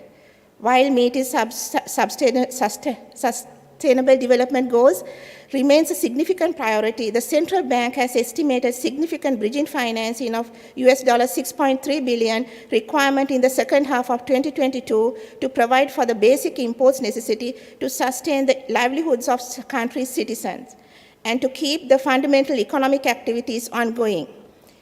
We work closely with bilateral and multilateral partners for bridging finance. Central Bank launched Roadmap Sustainable Finance for Sri Lanka in 2019. Sri Lanka Green Finance Taxonomy, a key action item outlined in the roadmap, was launched in May 2022.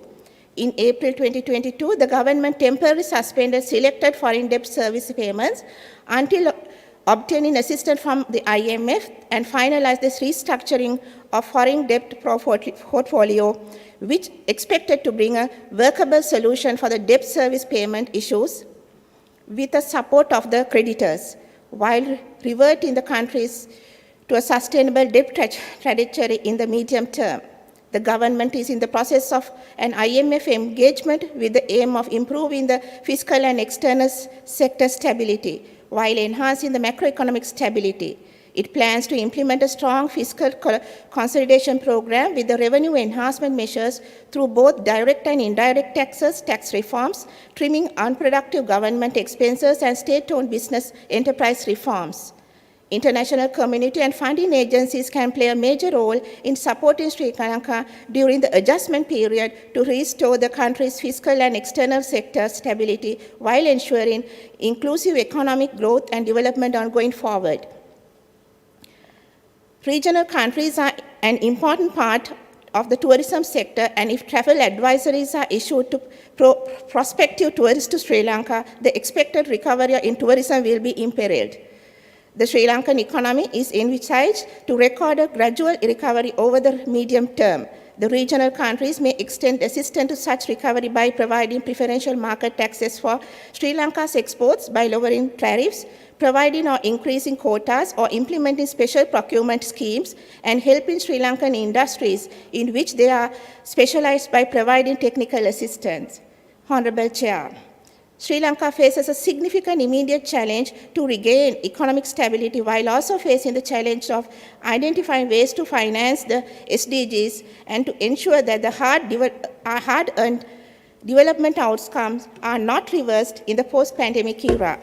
Hence, Sri Lanka would like to appeal to the Economic and Social Commission of Asia-Pacific region to request their respective government or a multilateral regional institution affiliated to ESCAP to put forward the current need of emergency financing of Sri Lanka as a priority item in the agenda. Thank you, Excellency. Thank you, Madam Ambassador, for your statement on behalf of your country, Sri Lanka. I'd like to invite His Excellency High Commissioner and Permanent Representative to ESCAP, Mr. Peter Vangsong, or you have the floor. Good afternoon, Chair, Madam Executive Secretary, Excellencies, distinguished delegates, ladies and gentlemen. I'm honored on behalf of the government and the people of Papua New Guinea to deliver this statement on this auspicious occasion of the 78th session of the United Nations Economic and Social Commission for Asia and the Pacific. At the outset, Papua New Guinea congratulates ESCAP on its 75th anniversary during this commission session.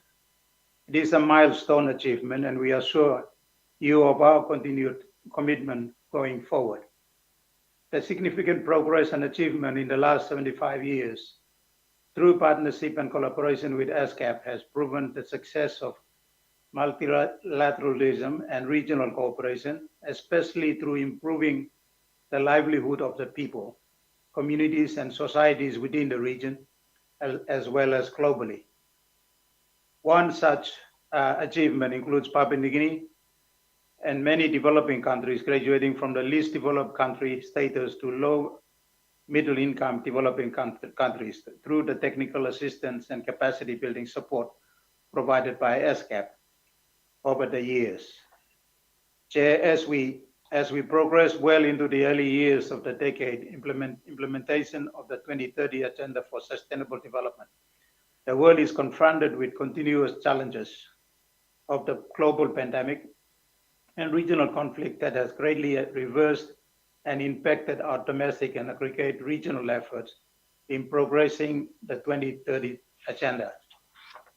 Recent global events have shown the need to promote multilateralism and increase regional and international cooperation to enable countries to access adequate support to strengthen their governance.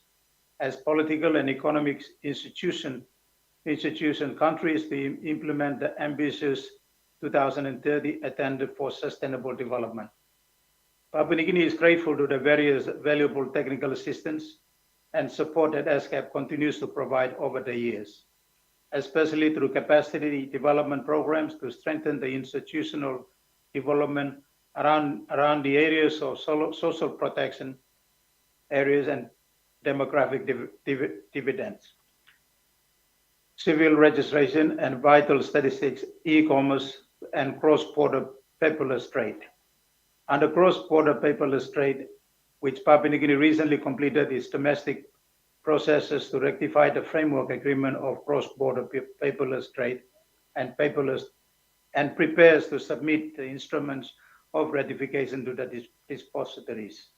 Excellent Chair, as countries recover from the impact of coronavirus pandemic through financial instruments to increase their expenditure, the key economic stimulus projects are most likely to have escalating inflationary impact on smaller developing countries that depends largely on imported consumables.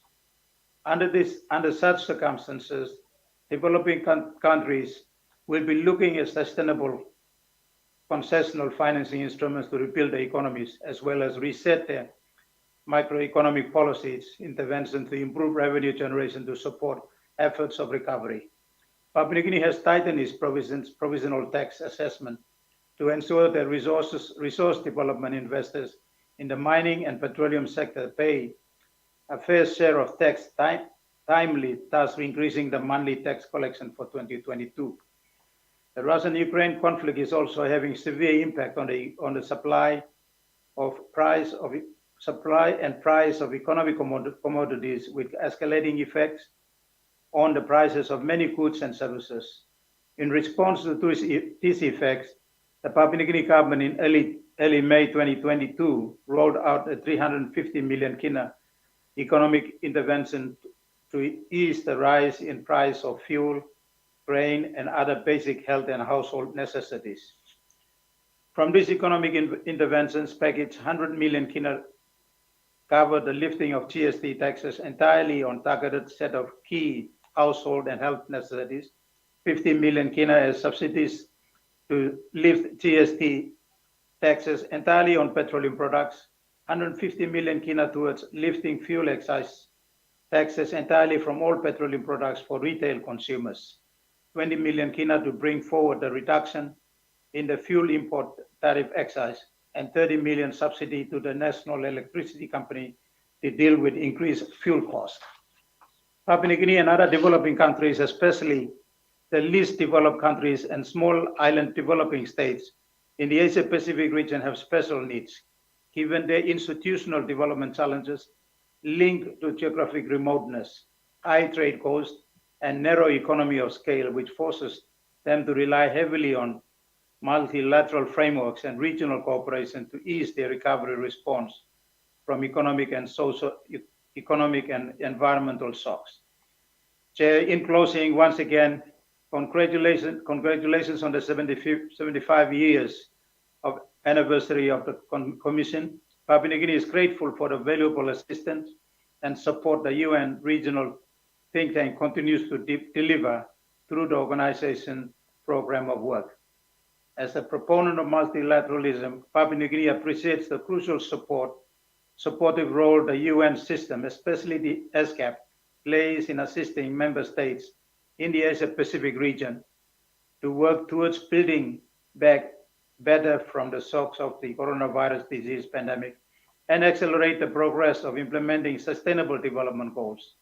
Papua New Guinea remains committed to the Secretariat's leadership in the region to support our collective and national efforts, and assure you of our commitment to strengthen regional cooperation in the region. I thank you.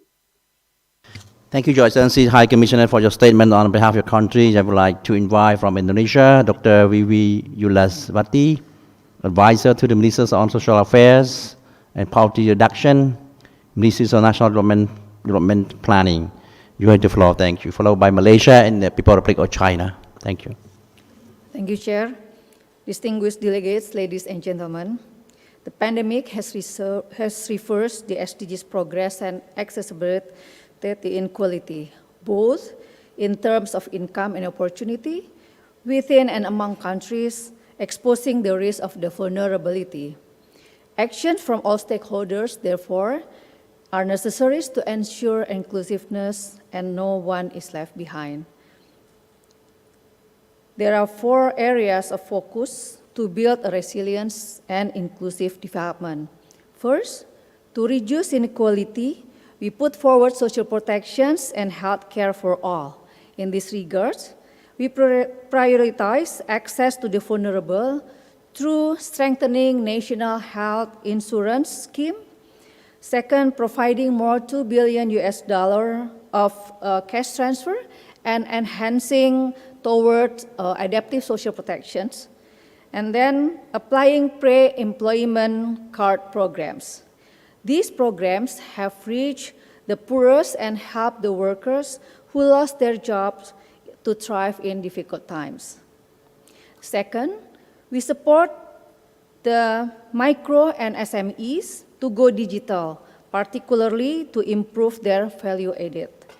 Through capacity building programs, open opportunity to take part in government procurement, and wider access to domestic and global markets.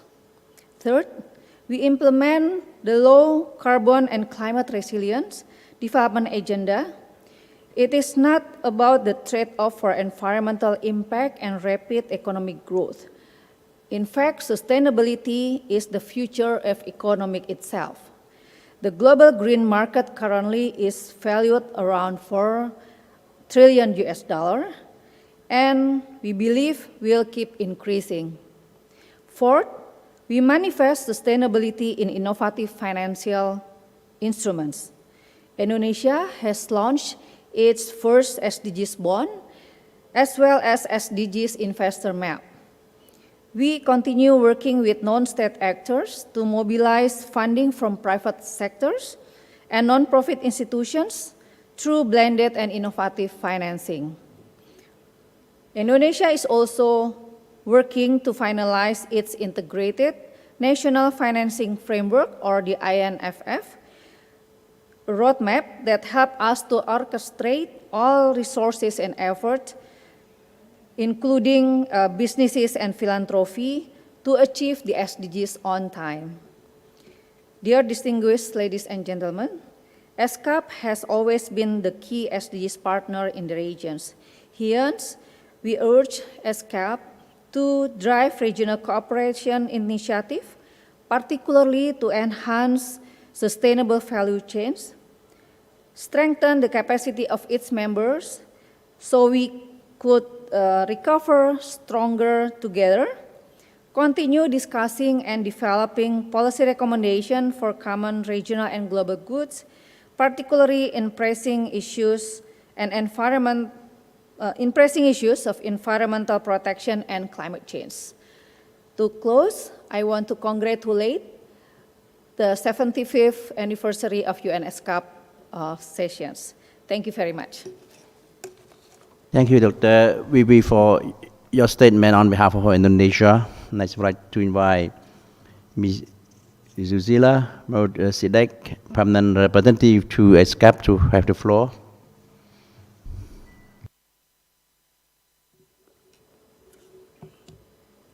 Mr. Chair, Excellencies, ladies and gentlemen, at the outset, allow me to extend our warmest congratulations to ESCAP on the 75th anniversary of its establishment this year. Malaysia joins others in commending the central role played by ESCAP in Asia and the Pacific region. ESCAP has been instrumental in promoting cooperation that addresses challenges in sustainable development. 75 years later today, ESCAP's tasks are even more crucial as the world continues to overcome the impacts of the COVID-19 pandemic.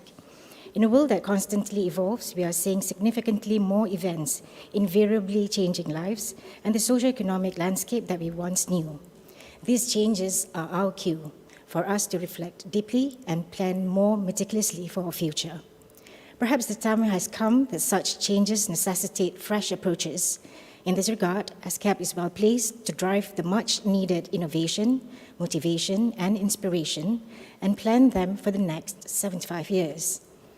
The global fight against COVID-19 pandemic is still far from over.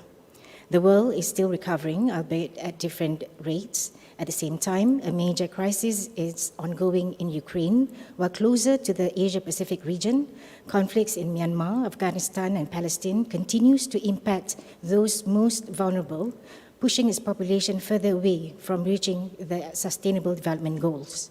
Ladies and gentlemen, as a UN member state, the window of opportunity to upscale our collective resolve in the lead up to the 2030 Agenda for Sustainable Development Goals is right before us.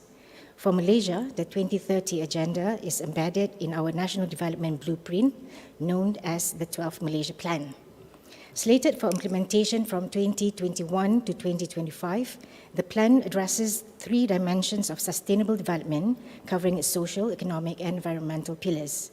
This plan emphasizes the implementation of the SDGs at the local level to ensure that no one is left behind.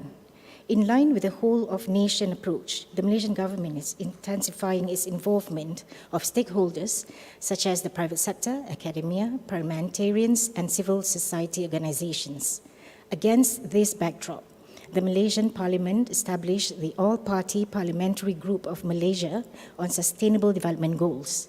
The group is a bipartisan initiative driven to implement SDGs in parliamentary constituencies, and it has been actively implementing SDGs at the local level by, firstly, conducting policy research through field activities, secondly, developing SDGs community-based solution projects that are undertaken through allocations provided for each constituency, thirdly, developing capacity-building programs on SDGs for civil servants and local community leaders. And lastly, the group also organizes policy dialogues and advocacy activities on SDGs with members of parliament and relevant agencies. Excellencies, ladies and gentlemen, in Malaysia, we have consciously referred ourselves as Keluarga Malaysia, or the Malaysia family, one that is built on the values of contentment, togetherness, and inclusivity. In this spirit, Malaysia is confident that ESCAP will continue to play an important and complementary role in our collective effort to advance the 2030 Agenda for Sustainable Development. We hope to continue our commitment to be your partners in strengthening international cooperation, especially in the Asia-Pacific region, through the governing councils of the Center of Sustainable Agriculture Mechanization, or CSAM, and the Statistical Institute for Asia and the Pacific, ESCAP. Thank you. Madam Susila, thank you for your statement on behalf of Malaysia. For our last speaker for this morning, I'd like to invite Mr. K. Yuchen, the permanent representative of China to ESCAP, to deliver his statement. Thank you.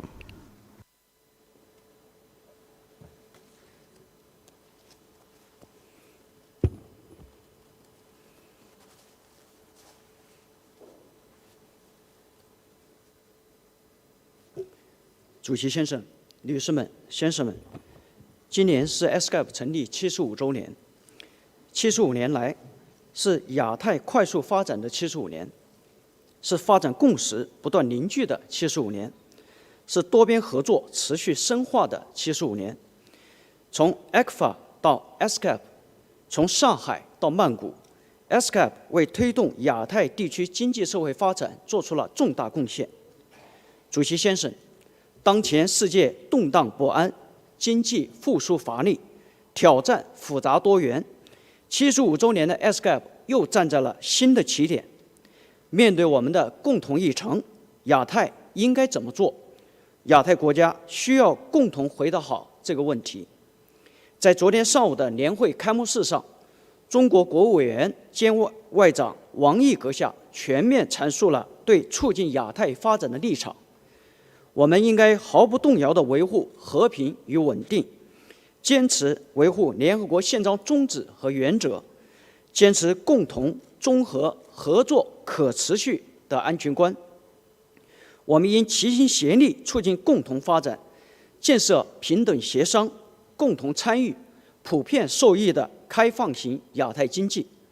我们应该实现优势互补、合作共赢，在减贫、粮食安全、抗疫、绿色发展、数字经济等领域深化务实合作，为落实2030年可持续发展议程做出亚太贡献。主席先生，中国始终是世界和平的建设者，全球发展的贡献者，国际秩序的维护者，也是亚太区域合作的推动者。过去10多年，中国对世界经济增长的贡献率年年达到30%。中国历史性消除了绝对贫困，对世界减贫的贡献率超过70%。中国积极落实巴黎协定，以切实具体的行动忠实履行应对气候变化的承诺。中国始终同其他发展中国家守望相助，为160多个发展中国家提供了发展援助，向120多个国家和国际组织提供了超过21剂疫苗。一带一路倡议为伙伴国的基础设施建设和经济发展做出了重大贡献。中国提出全球发展倡议，助力加速落实2030年可持续发展议程。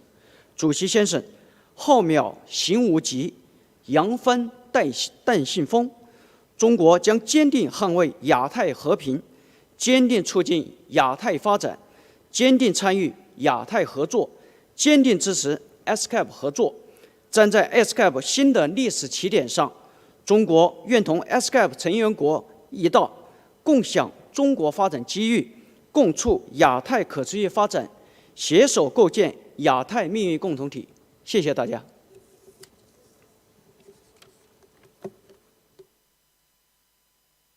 Thank you, Mr. Yu Cheng, for your statement on behalf of the People's Republic of China.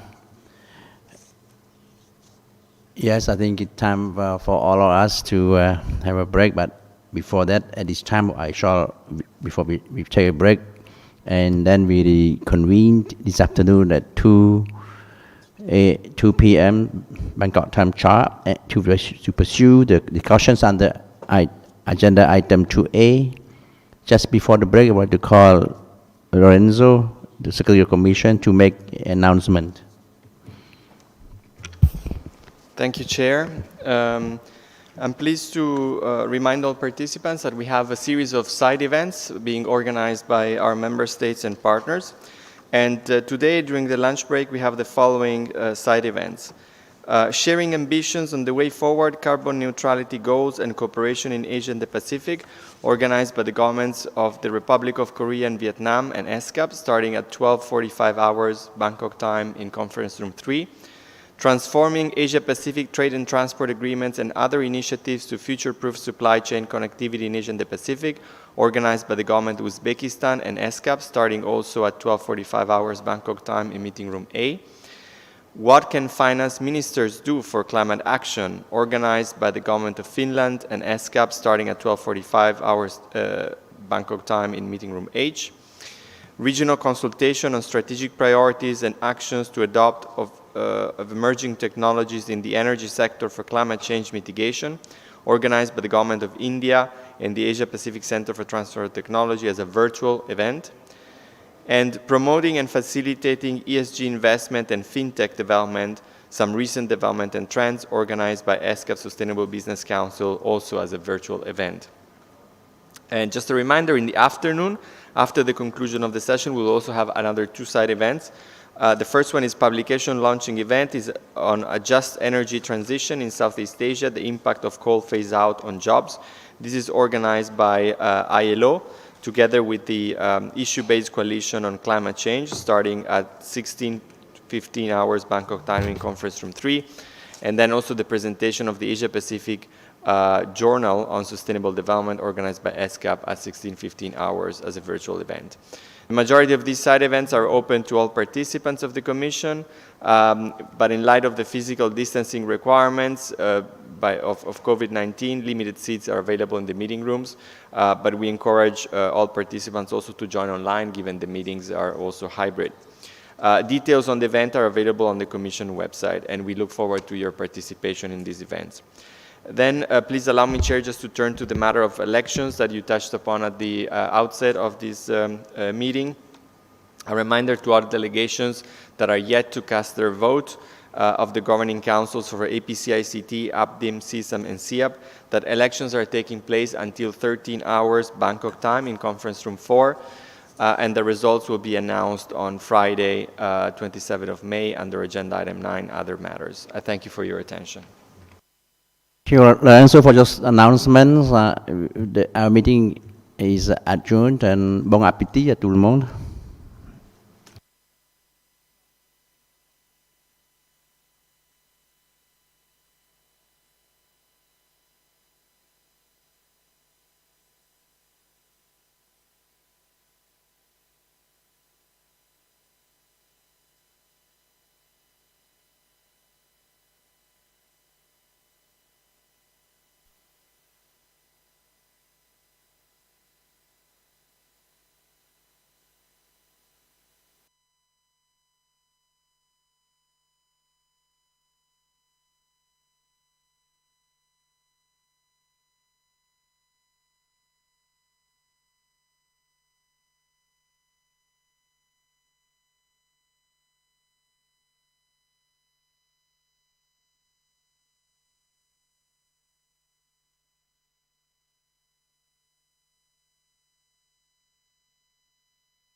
Excellencies, distinguished delegates, the meeting is called to order.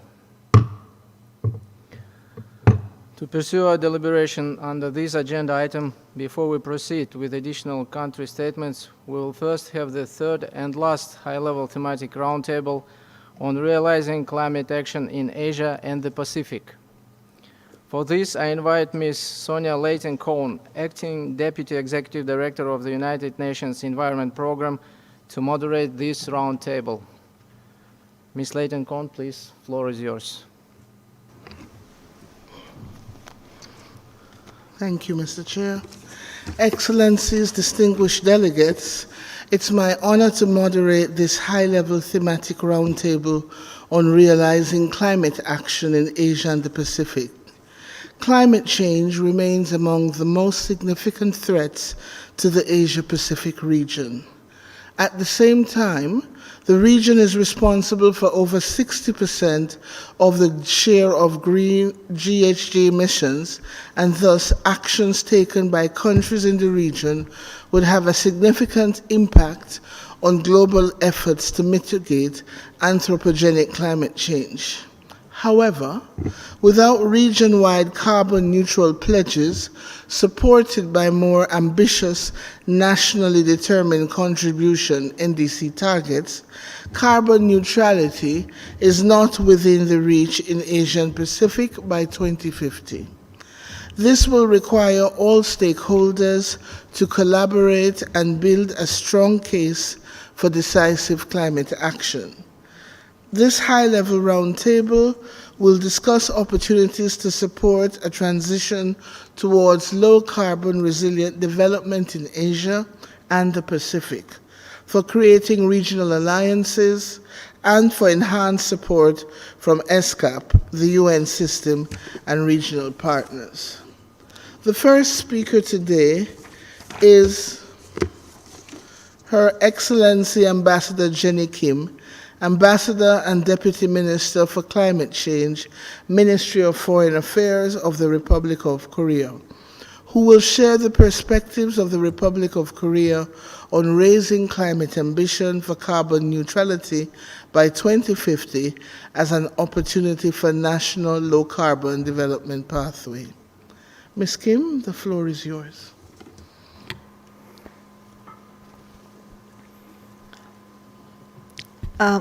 Thank you very much. Good afternoon, Excellencies, distinguished delegates, ladies and gentlemen. It is my great pleasure to open up our discussions today that will serve the common agenda to advance sustainable development in Asia and the Pacific by envisioning how we can realize climate action and then identify opportunities to support low-carbon resilient development in this region. The theme study on the common agenda depicts that Asia and the Pacific stands out globally for the richness of its cultures, the durability of its systems of philosophy, and as the home to some of the largest and most dynamic economies.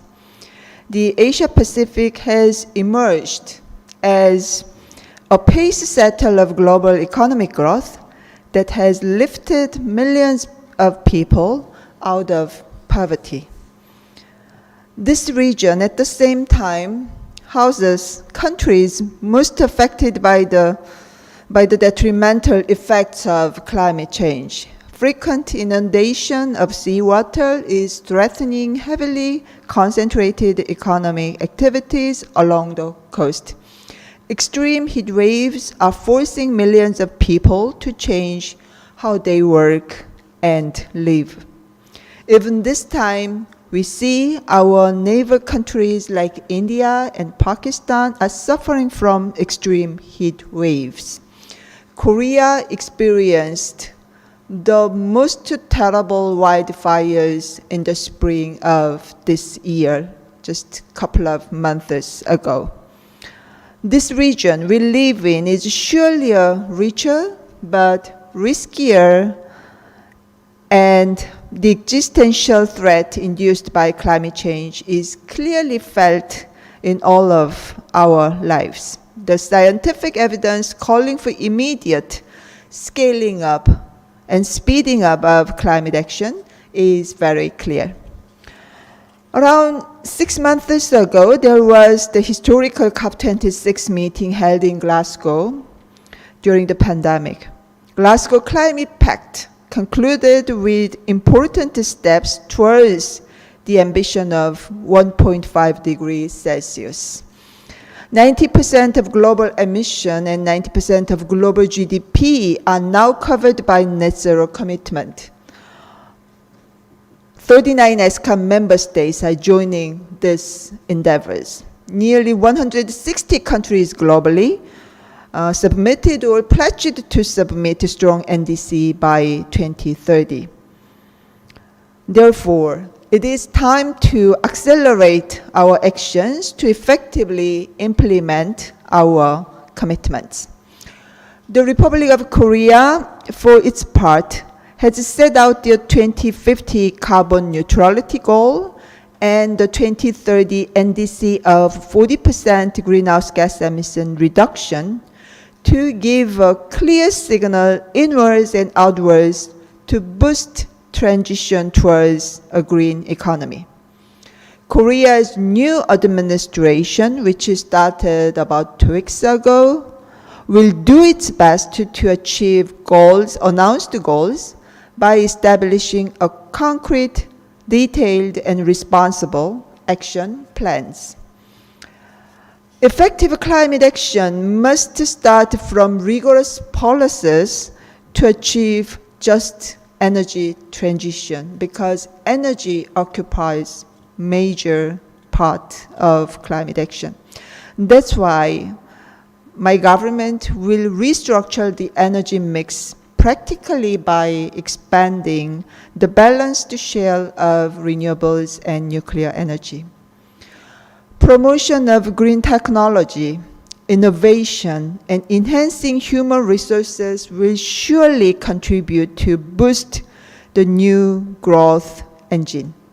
Therefore, we all Asia-Pacific countries should work together to boost in clean technology and capacity building of human resources. Korea will supplement the domestic emission trading scheme and facilitate the expansion of ESG management and green finance as well. I think Asia-Pacific countries, we need to think seriously how to price carbon. Korea will operate a consulting program to support particularly small and medium-sized enterprises for facilitating greenhouse gases reduction and provide substantial financial support to them. Particularly in this region, I think we have to pay more attention to the small and medium-sized and micro-sized enterprises. It is critical to ensure domestic and international financial flows to be aligned with net zero goal as well. That's why finance sector, they must play a bigger role. Korea will also enhance regional cooperation on climate action. As Asia-Pacific accounts for over 60% share of the total greenhouse gas emissions, the establishment of strong regional partnership towards an inclusive carbon neutrality will be a leading example for robust international climate action. And I believe ESCAP will facilitate the regional cooperation and mutual supporting as a key vehicle of cooperation. Just before this session, Korea and Vietnam co-hosted a side event where we explored ways to strengthen regional coalition so that the Asia-Pacific region can continue to be a pace setter of the world economy in the transition towards carbon neutrality.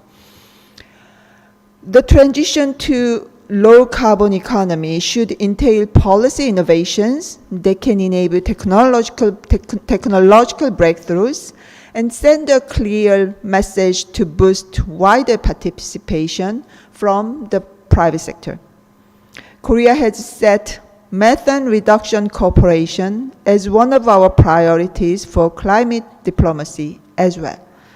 That's why we want to lead the discussion to launch the Partnership for ASEAN ROK Methane Action, PARMA, inviting both government and private sector representatives in the ASEAN region to share best practices and challenges to reduce methane emissions. This initiative, I believe, will help establish a foundation for our region to address climate mitigation as well as adaptation with a balance. Distinguished guests, ladies and gentlemen, I believe this high-level thematic roundtable will serve as a catalyst in identifying opportunities in the Asia-Pacific and areas to which ESCAP and other regional UN and international partners can contribute with a linkage COP26 and COP27 processes. In today's dialogue, I hope we can share our knowledge, strategy, and lessons learned to effectively address both climate mitigation and adaptation. We can also identify what needs to be done to increase green finance and promote green technology. Therefore, let's share our insightful ideas, experiences, and strategies. Thank you very much. Thank you, Ambassador Kim, for these inspiring insights of the ambitious carbon neutrality pledge of the Republic of Korea. The next speaker is Professor Petri Talas, the Secretary General of the World Meteorological Organization, and he will address how prepared is the Asia Pacific to face climate challenges. I would like to ask the Secretariat to play the video message. Greetings from the World Meteorological Organization, the specialized agency of the United Nations on weather, climate and water. We are privileged to speak at the 78th session of the Economic and Social Commission for Asia and the Pacific. Please accept my best wishes for the happy 75th anniversary. Weather, climate and water extremes are becoming more frequent and intense in many parts of the world as a result of climate change. We are seeing more intense heat waves and drought and forest fires. We have more water vapor in the atmosphere, which leads to extreme rainfall and deadly flooding. The warming of the ocean fuels more powerful tropical storms and rising sea levels increase their impacts. We expect this negative and disruptive trend to continue. Greenhouse gas concentrations are at record levels, locking in climate change to continue for the decades to come. Melting of glaciers and sea level rise that could continue for centuries. More of us are exposed than ever before to multiple hazards, which are themselves evolving as a result of population growth, urbanization and environmental degradation.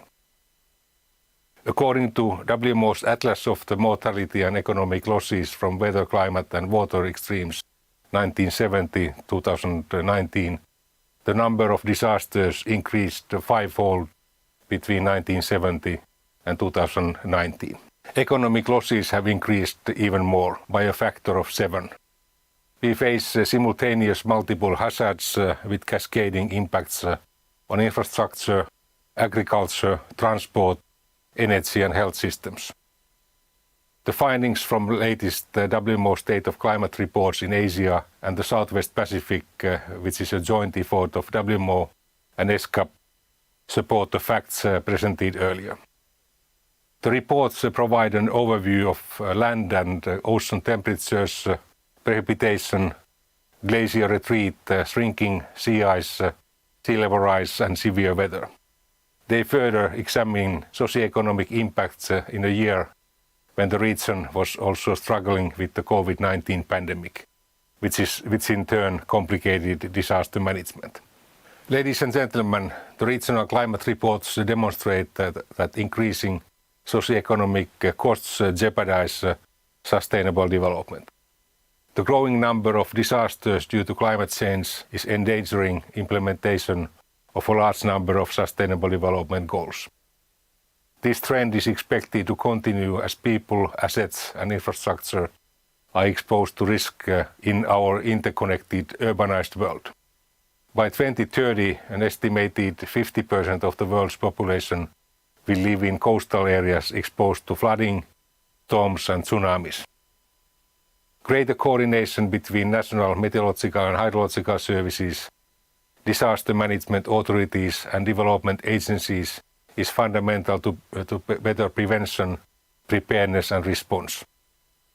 Thanks to improved early warnings and disaster risk reduction strategies, the number of deaths decreased almost threefold since 1970.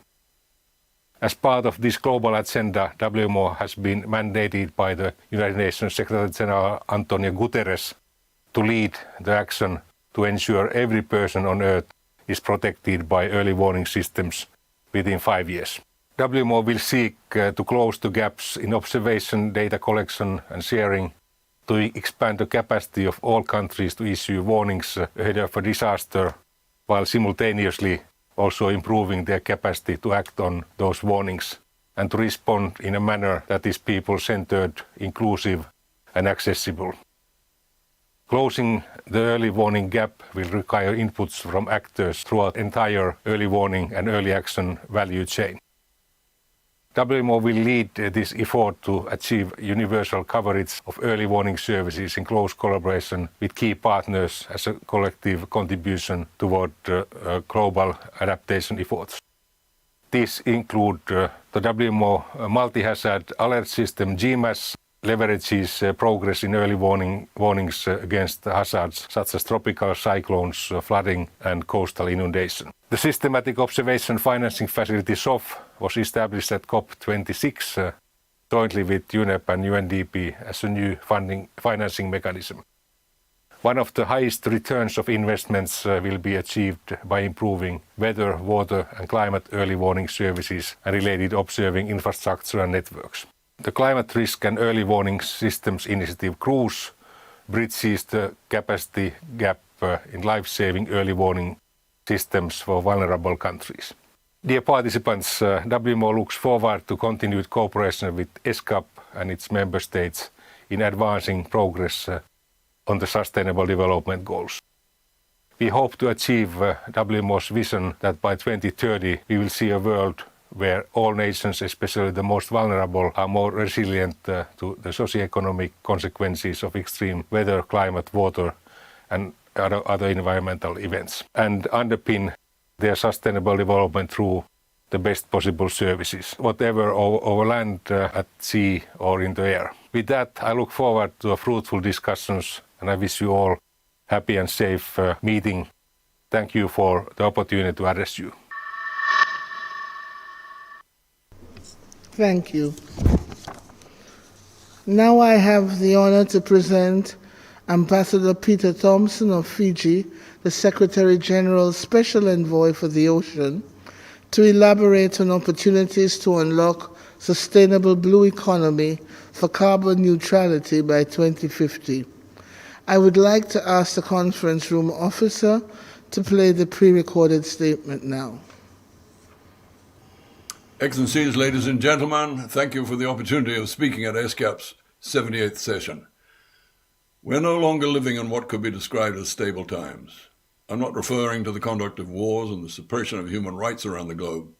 As deplorable as these might be, I'm instead referring you to the fact that for all Glasgow's promises, we're still on a direct path to over 3 degrees global warming before the end of this century. When he launched this year's IPCC report, the Secretary General of the United Nations said, "We are firmly on track towards an unlivable world."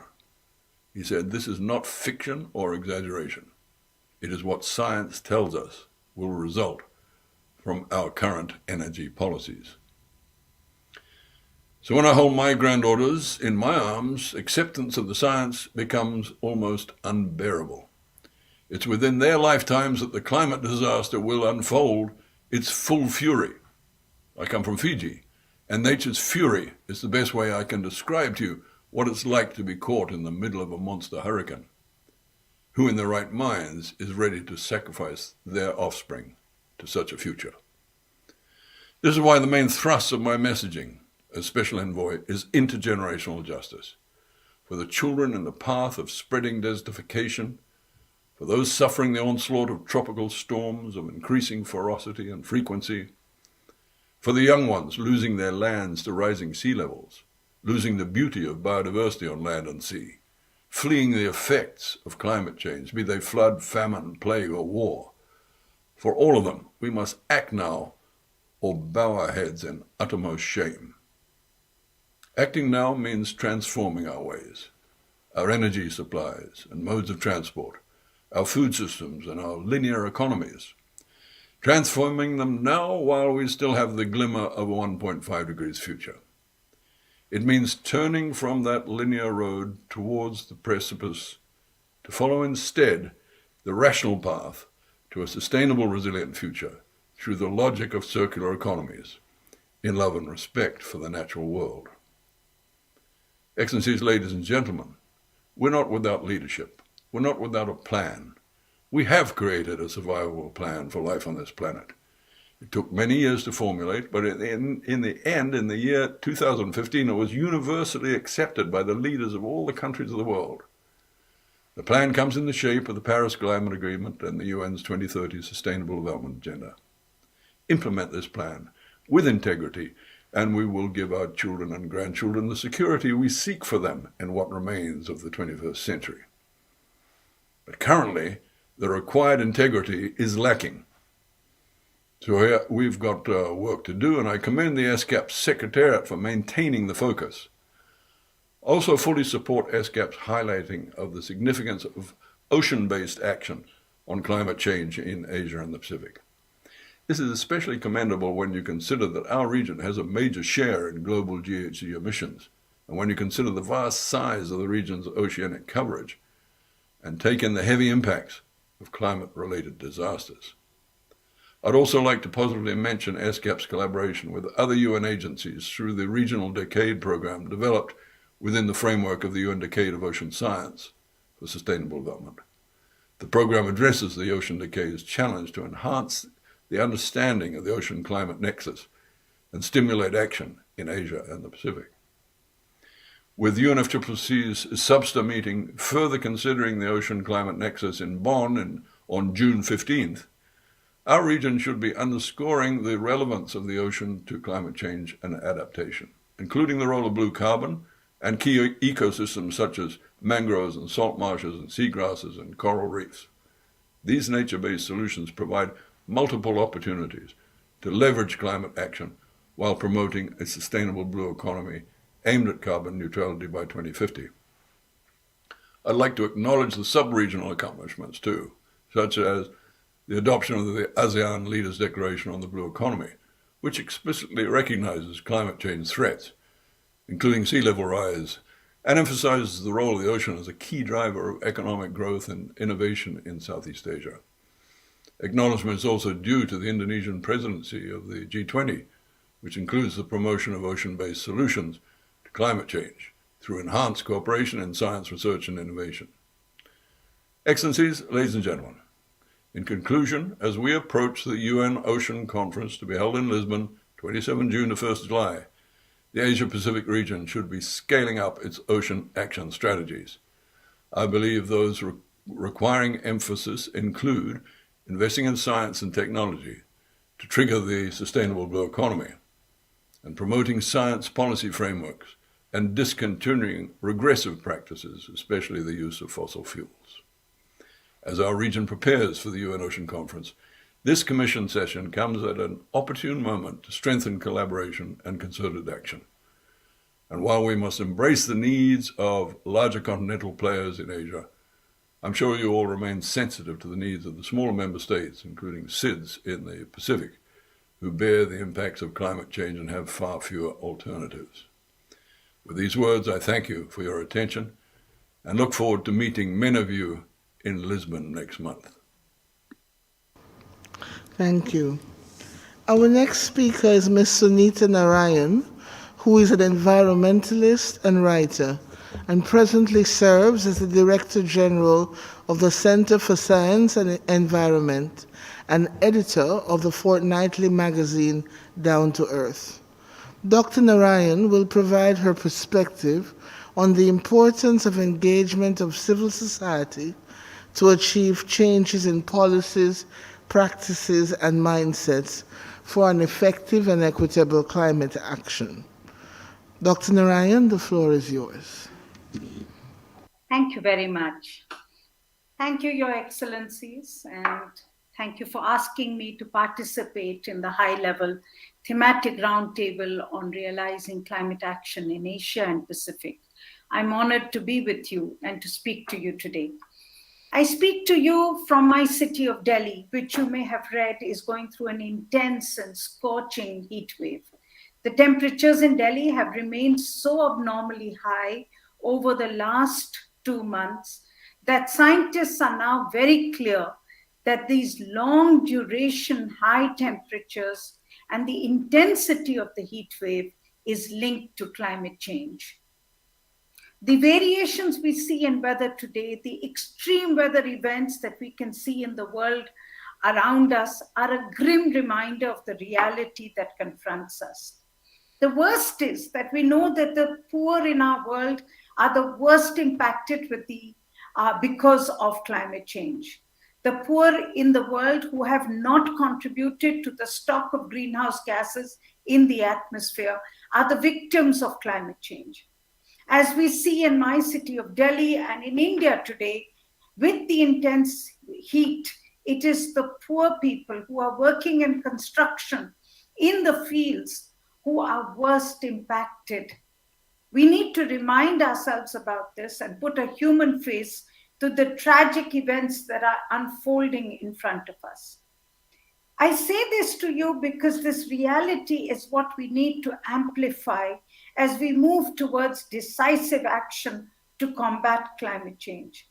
The role of civil society in this existential threat that confronts us is to help us to understand the changes on the ground, to help us to understand what are the events and the developments that are playing out in our world, so that we as people, as policymakers, as practitioners, can understand the urgency of the threat and are moved to take further action. The role of civil society also, I believe, is to build the momentum for action and also to recommend the way ahead. It is very clear that climate change is not the only inconvenient truth. The real inconvenient truth is that we have to share the common atmospheric space between nations and between people in nations. The imperative of equity is crucial when it comes to climate change. We know that. We know that countries need development space so that ecological space to be able to grow. And as they grow, they will further contribute to the greenhouse gas emissions, which will increase temperatures and threaten our very survival. And this is what we need to change. And this is why we need to work together to find pathways that we can move towards low carbon growth. And we can do this in countries like India, which, like many in the emerging world, have not yet built all the cities, all the roads, all the power plants. We can do things differently. We can leapfrog to cleaner technologies. We can grow without pollution. But for this, we need to make equity the foundation of future action. We can do things differently, but it will cost. The fact is, any effective and ambitious agreement to cut emissions needs climate justice to be its basis. The role of civil society is to help us to understand this, not just the nature of the crisis, the impact on the poor, but also the way ahead. And the way ahead has to be one in which we can move towards building an affordable and inclusive development strategy for the entire world. Thank you very much, Your Excellencies, for your time. Thank you very much, Dr. Narayan, for this strong message. Indeed, we need whole society engagement to be able to achieve the transformation of our economy and society towards low-carbon development pathways. And now, I have the pleasure to present our next and final speaker, Ms. Feng Chang, Managing Director, Global Sustainable Finance, Bank of America, who leads a team developing customized client decarbonization solutions and leverages the bank's net zero framework. Ms. Feng Chan will share with us today how the banking sector can help unlocking investments for decisive climate action and just transitions towards low-carbon, resilient development. Ms. Chang, the floor is yours. Thank you. Excellence, distinguished delegates, fellow panelists, it's really my pleasure to make this intervention at this important and high-level roundtable. In April 2021, Bank of America announced a $1.5 trillion sustainable finance commitment to support the United Nations Sustainable Development Goals. In 2021, we mobilized and deployed approximately $250 billion in the sustainable finance activity. In December 2021, we issued our second $2 billion Equality and Progress and Sustainability Bond, and the proceeds from this bond will be focused on providing financing, investments, and social economic empowerment to the underserved minority populations. Our bank really believes in that the company can deliver strong financial returns and help make the progress in the society. That's called the genius of the end. We drive progress on the SDGs through all of our efforts and activities. We do so through our operations, our philanthropy, our human resources and practices, and our client financing capability. According to the UN Conference on Trade and Development, developing economies globally need to invest as much as $4.5 trillion annually to achieve the SDGs by their 2030 deadline. Then the Asia Development Bank, which estimates a $3.1 trillion funding gap across the developing economies. And for the Asia Pacific region, we need to spend 4% of its collective GDP annually to reach the goal. So many of these Asian Pacific governments could struggle to handle the economic and social costs to the decarbonization without further capital support, especially like my panelists just mentioned. Given this region is still heavily relying on coal-fired power and strong predicted energy demand among high-growth economies. So how to bridge this funding gap? So a few themes I would like to discuss. First one is to tap in the growing sustainable bond market. In 2021, global sustainable bond issuers surged above $1 trillion. Green debt accounted for half of it. These issuers will potentially rise to $1.4 trillion this year. APEC sovereigns, local governments could integrate sustainable bonds into their borrowing strategies. For example, last year, we do see Indonesia, Malaysia, and a few other countries in the region issued their first SDG bond to finance the social and green projects. These issuers received multiple oversubscription and helped the international investors better understand the country, the regions, the commitment, and an action plans to reach the SDGs. With multilateral support and increasing the fund flows to the ESG in the debt market, we will expect to see more sovereign issuers tap the sustainable bond market to scale up the sustainability initiatives. Of course, the efforts on harmonization of a taxonomy and the regulatory rules could address the transparency and consistency in the concerns. This could yield further unlocking of international capital to this region. Second, sustainable supply chain finance. As multinational corporates increase their net zero commitment, this includes their Scope 3 in the value chain emission reduction.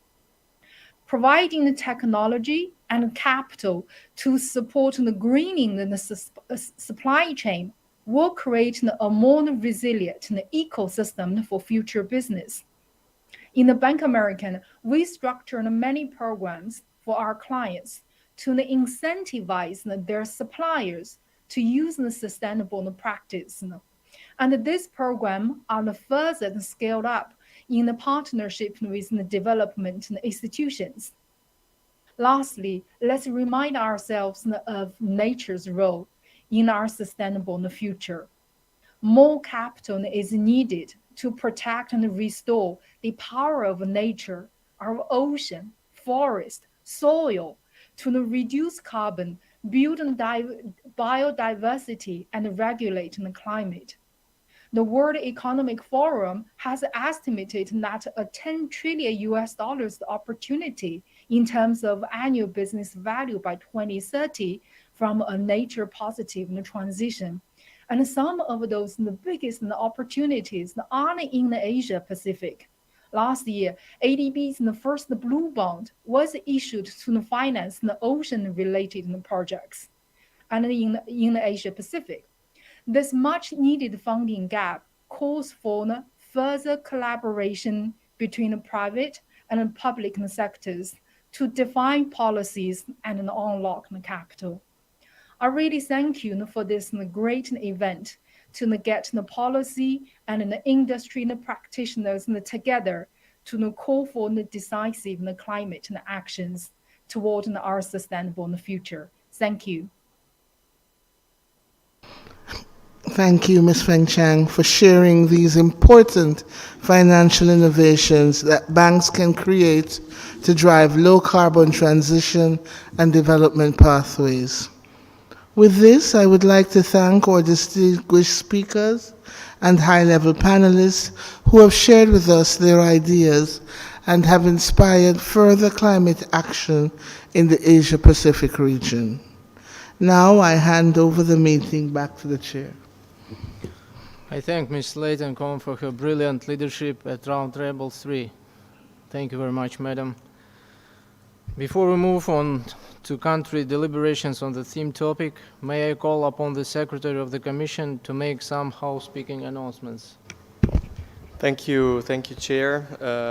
Excellencies, distinguished delegates, please allow me to briefly remind all participants attending online about the use of the Kudo platform. To select the language in which you prefer to follow the meeting, please go to the language selector drop-down menu in the lower left-hand corner of the section, and you'll see 4 official languages used by ESCAP, as well as a choice for International Sign Language. When you want to make an intervention, kindly click Request to Speak button. When the chair calls upon you to take the floor, the microphone and camera icons will turn red. Please click Unmute and turn on and deliver your intervention. Please do not click Release Mic until you have completed your intervention, as this will cancel your request. Once you have completed your intervention, kindly click Release Mic. For technical issues related to Kudo, kindly click Technical Support tab under Messaging icon and type your message there. Our technician will assist you shortly.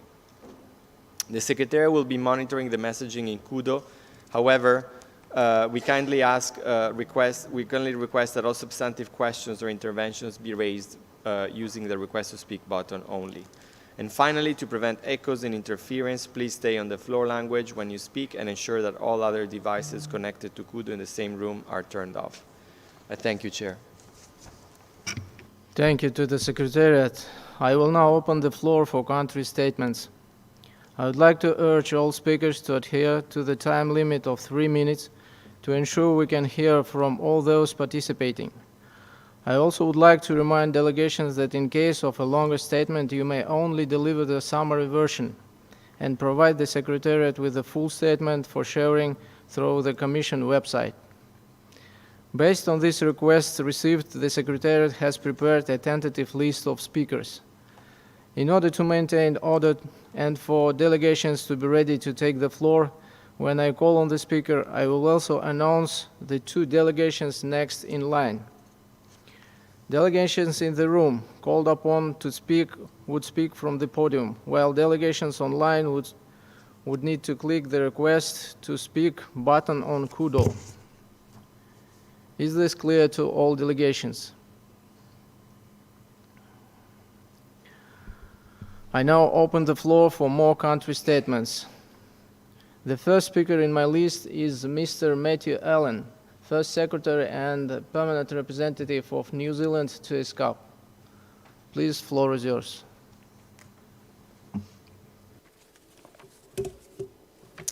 The Government of Australia wishes to also associate itself with this statement. Thank you, Chair, Executive Secretary. New Zealand is pleased to participate in the 78th session of ESCAP. New Zealand is located in the Pacific Ocean and has strong and important people-to-people and trade linkages across the Indo-Pacific region. We have long acknowledged that the successful and sustainable development of our country is strongly connected to the success of our partners in the rest of the Pacific and in Asia. The COVID-19 pandemic has underscored this interconnectivity and the challenges that we collectively face domestically within our region and across the globe. We can also see those challenges play out in other regions, with Russia's invasion of Ukraine having global implications for peace, security, and economic stability. New Zealand condemns unequivocally the unprovoked and unjustified attack of Russia on Ukraine and calls for an immediate end to hostilities. We find ourselves in an era characterised by considerable environmental, health, and geopolitical challenges, accompanied by a riskier and more uncertain context. Within this context, strengthened multilateralism, the rules-based international order, and increased economic integration remain vital to achieving our collective ambition of advancing sustainable development in Asia and the Pacific. New Zealand considers our engagement in the world through a values-based lens, drawing on the bicultural values that characterise who we are as a people and how we relate to others. In practice, this means that New Zealand approaches our relationships with an understanding of whanaungatanga, our connectedness to each other in our natural environment, manaakitanga, kindness and the reciprocity of goodwill, mahitahi and kotahitanga, working for a collective benefit, and kaitiakitanga, acting as guardians for the people and the planet. As we apply this lens to the theme of this 78th ESCAP session, this means acknowledging the value that we gain through working together. It means collaborating with our partners across the region in a predictable, reliable, and inclusive manner, and with a focus on intergenerational stewardship. New Zealand will continue to work in good faith with partners to protect and allow to flourish our economies, our people, and our environment. Together, we can support an Indo-Pacific region that is resilient, stable, free and open, and prosperous. Thank you, Chair. I thank Mr. Allen for his statement, and now I give the floor to Mr. Andrew Byrne, Head of Delegation and Permanent Representative of the United Kingdom to ESCAP, followed by Hong Kong, China, and Philippines.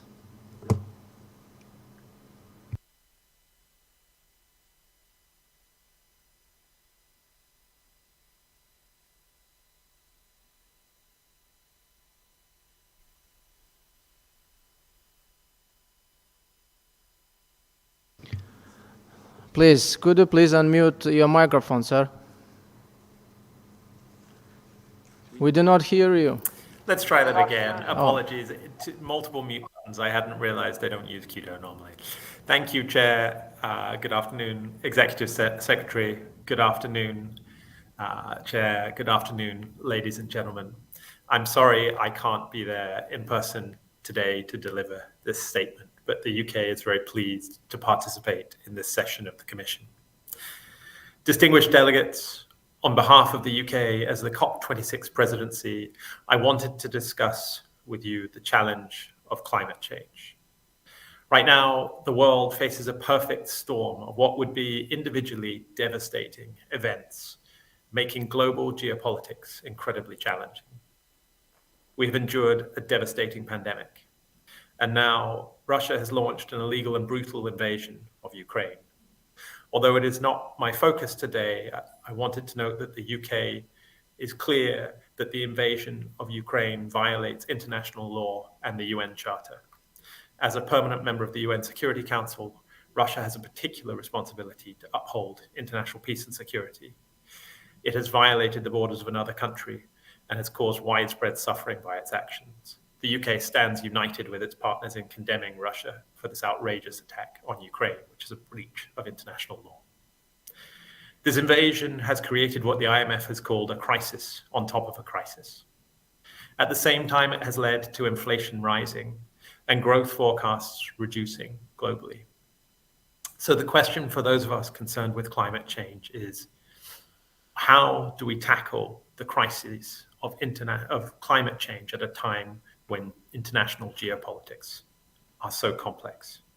Quite simply, we cannot afford to reduce our focus on tackling climate change. The threat is too large and too immediate. The Intergovernmental Panel on Climate Change's latest report is clear. Global emissions must peak before 2025 and must all but halve by 2030. The war in Ukraine and rising energy prices have made energy security a priority, but this cannot come at the expense of the future. And indeed, if we respond by reducing reliance on fossil fuels, for which the price is now so unpredictable, it can even lead to helping to assure our future. In the UK, this new challenge has led us to accelerate our development of wind, solar, nuclear, and hydrogen energy. Our target is to be 100% carbon-free in our electricity mix by 2035. Because increasingly, moving to net zero emissions is a matter of energy security as well as climate security. Here in Asia and the Pacific, we hope that we can support each other through the UN as we take on the urgent challenge of climate change. We believe in the UK that this region lies at the heart of the climate change challenge, but also at the heart of our efforts to find a solution. As we all know, some of the most vulnerable countries in the world to climate change are here. These are not only the island states of the Pacific and Indian Oceans, but the low-lying coastal countries of South and Southeast Asia, and the nations facing desertification across Central Asia. But Asia, with its growing and innovative economies, is also the solution. It has, for example, delivered so many technological advances that we need for renewables. Think of solar panels. And we believe it can be central to our efforts to curb greenhouse gas emissions. Last year, the Glasgow Climate Pact kept alive the possibility of limiting the average rise in global temperature to 1.5 degrees Celsius. It called on countries to phase down unabated coal power and phase out inefficient fossil fuel subsidies. It contains big commitments on climate mitigation, on adaptation, and on finance. And it also sets out a way forward on the crucial issue of loss and damage. But these commitments are nothing unless we turn them into action. And this global challenge will require a global solution, one that can only be achieved through collaboration, cooperation, and support. In the UK, we stand ready to partner with members of ESCAP as we seek together to meet these commitments. And we look forward to working through the UN ESCAP community on this year's theme, accelerating climate action in Asia and the Pacific to 2030 and beyond. Thank you. I thank distinguished representative of the United Kingdom, and now I give the floor to Mr. Lee Xiong-Yen, Director of Hong Kong Economic and Trade Office in Bangkok, followed by Philippines and France. Please, sir, the floor is yours. Good afternoon, Your Excellency the Chairman, Executive Secretary, distinguished delegates, ladies and gentlemen. On behalf of the Hong Kong-China delegation, I congratulate the government of Thailand and the ESCAP Secretariat on the very successful organization of this meeting. Hong Kong-China takes note of the overlapping crises facing the world, alongside the coronavirus disease, environmental harm, climate change, and recurrence of natural disasters that are threatening sustainable development of the planet and people. We echo the call for greener and more resilient pathways to achieve a more inclusive and sustainable post-pandemic recovery. We are determined to contribute to the world's efforts in achieving a full-fledged economic recovery, with focus on people, the planet, prosperity, and partnerships. International and regional cooperation is of paramount importance. Hong Kong-China remains committed to free and open trade and investment and has formulated an array of initiatives towards the accomplishment of sustainable development goals. Hong Kong-China is committed to forging high-quality and comprehensive free trade agreements, and we are now more than ready to join the Regional Comprehensive Economic Partnership, RCEP. Hong Kong-China's accession to RCEP would help boost trade and investment and be conducive to further consolidating the regional supply chain. In addition, digital transformation is another key prerequisite for economic recovery. Hong Kong-China supports the extension of the World Trade Organization's moratorium on custom duties on electronic transmissions. Domestically, we have published the Smart City Blueprint for Hong Kong 2.0, in which over 130 initiatives are proposed to embrace innovation and technology. In October 2021, Hong Kong-China announced the Climate Action Plan 2050, setting out the vision, strategies, and targets for combating climate change and achieving carbon neutrality. The action plan outlines 4 major decarbonization strategies and measures, namely net zero electricity generation, energy saving and green buildings, green transport, and waste reduction. Hong Kong-China will devote about $30 billion to take forward various measures on climate change mitigation and adaptation. As an international financial center, our government also joins hands with the financial sector to enrich the green finance ecosystem in Hong Kong-China, especially through the government Green Bond Program. In conclusion, Hong Kong-China is always prepared to work with all economies, the private sector, academia, and community groups of the region to advance sustainable development as envisioned in the 2030 Agenda. Thank you very much.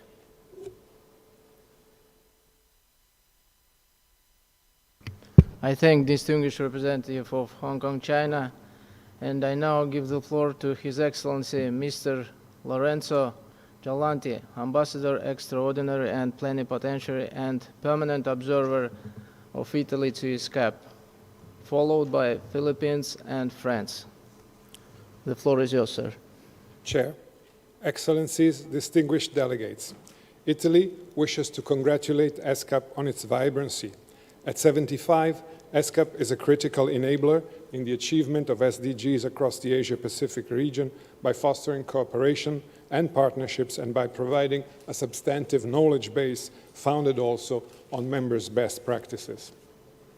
Italy is increasingly engaged in supporting sustainable development in the region, for example, through its national contribution to the European Union strategy for cooperation in the Indo-Pacific, as well as in its capacity as a development partner of ASEAN since 2020. On climate adaptation, Italy contributes to the ESCAP Trust Fund on Tsunami and National Disasters to strengthen the resilience of populations in the region. The multiple challenges of climate change and the pandemic require fostering regional resilience and promoting an inclusive and green economy. Moreover, as a food crisis looms, the international community must work in a coordinated way to achieve food security for all, leaving no one behind, especially at a time when the consequences of the pandemic first, and today of the unjustifiable Russian aggression against Ukraine, seriously jeopardize this endeavor. As a strong supporter of the UN 2030 agenda, and in the light of the UN forecast that by 2050 almost 70% of the world population will live in urban areas, Italy has put forward the candidature of the city of Rome to host the World Expo in 2030 under the theme People and Territories, Urban Regeneration, Inclusion, Innovation. Our aim, if elected, is to host a global dialogue on how we want our cities to be: welcoming, inclusive, green, low carbon, digital and innovative, smart, and with a balance between urban and agricultural spaces.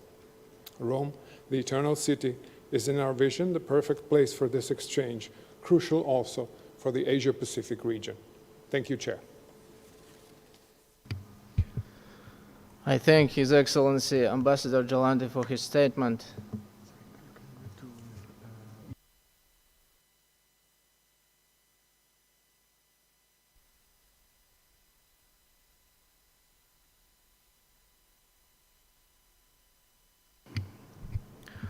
I now open the floor for organizations that have registered to speak under this agenda item. And now I give the floor to Ms. Sonia Layton-Cohn, Acting Deputy Executive Director of the United Nations Environment Programme. Please, Madam, floor is yours.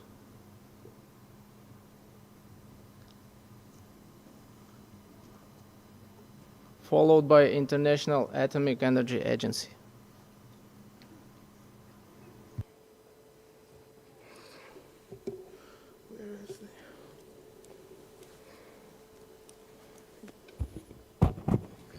Thank you.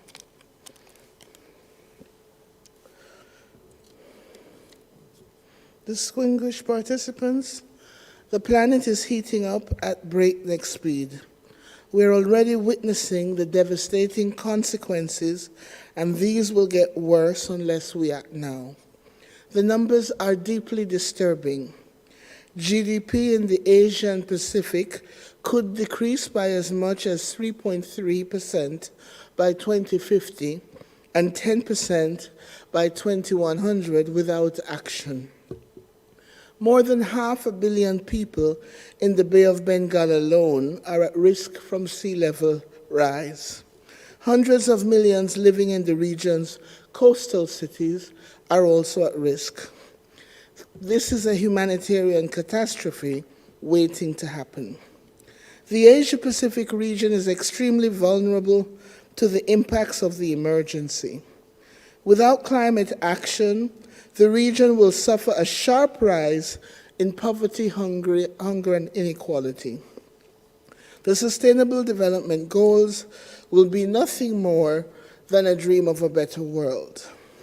Whatever this region does or doesn't do to combat the crisis will be felt across the world. Asia Pacific produces around half of the world's carbon emissions. Instead of declining, these emissions are set to rise through to at least 2030. This cannot happen if we want to avoid the worst of the crisis. Countries urgently need to develop long-term strategies to reduce emissions. This means transforming the energy sector at a speed and pace unprecedented in human history. We need to commit emissions across all aspects of society. Emissions from everything we do, buy, use, or eat must peak by 2025, and then they need to fall rapidly after that, reaching net zero by the middle of the century. This will not be possible unless countries immediately scale up the use of clean energy. There can be no more coal-fired power plants, no new fossil fuel infrastructure, and we must end the inefficient and harmful fossil fuel subsidies that are undermining the clean energy revolution and, with it, our hopes of a better world. We know what to do. The path to a clean, Just future is well lit. We need to start walking it today. Thank you. I thank Ms.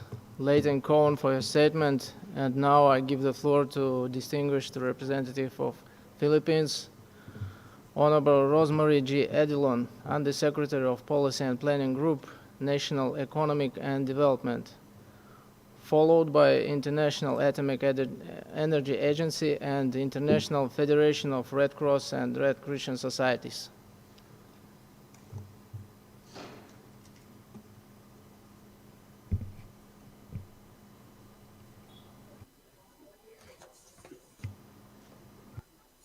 Thank you, Mr. Chair. Distinguished delegates, honorable guests, and colleagues, good afternoon. In 2019, the Institute for Economics and Peace identified the Philippines as the country that is most vulnerable to the consequences of climate change.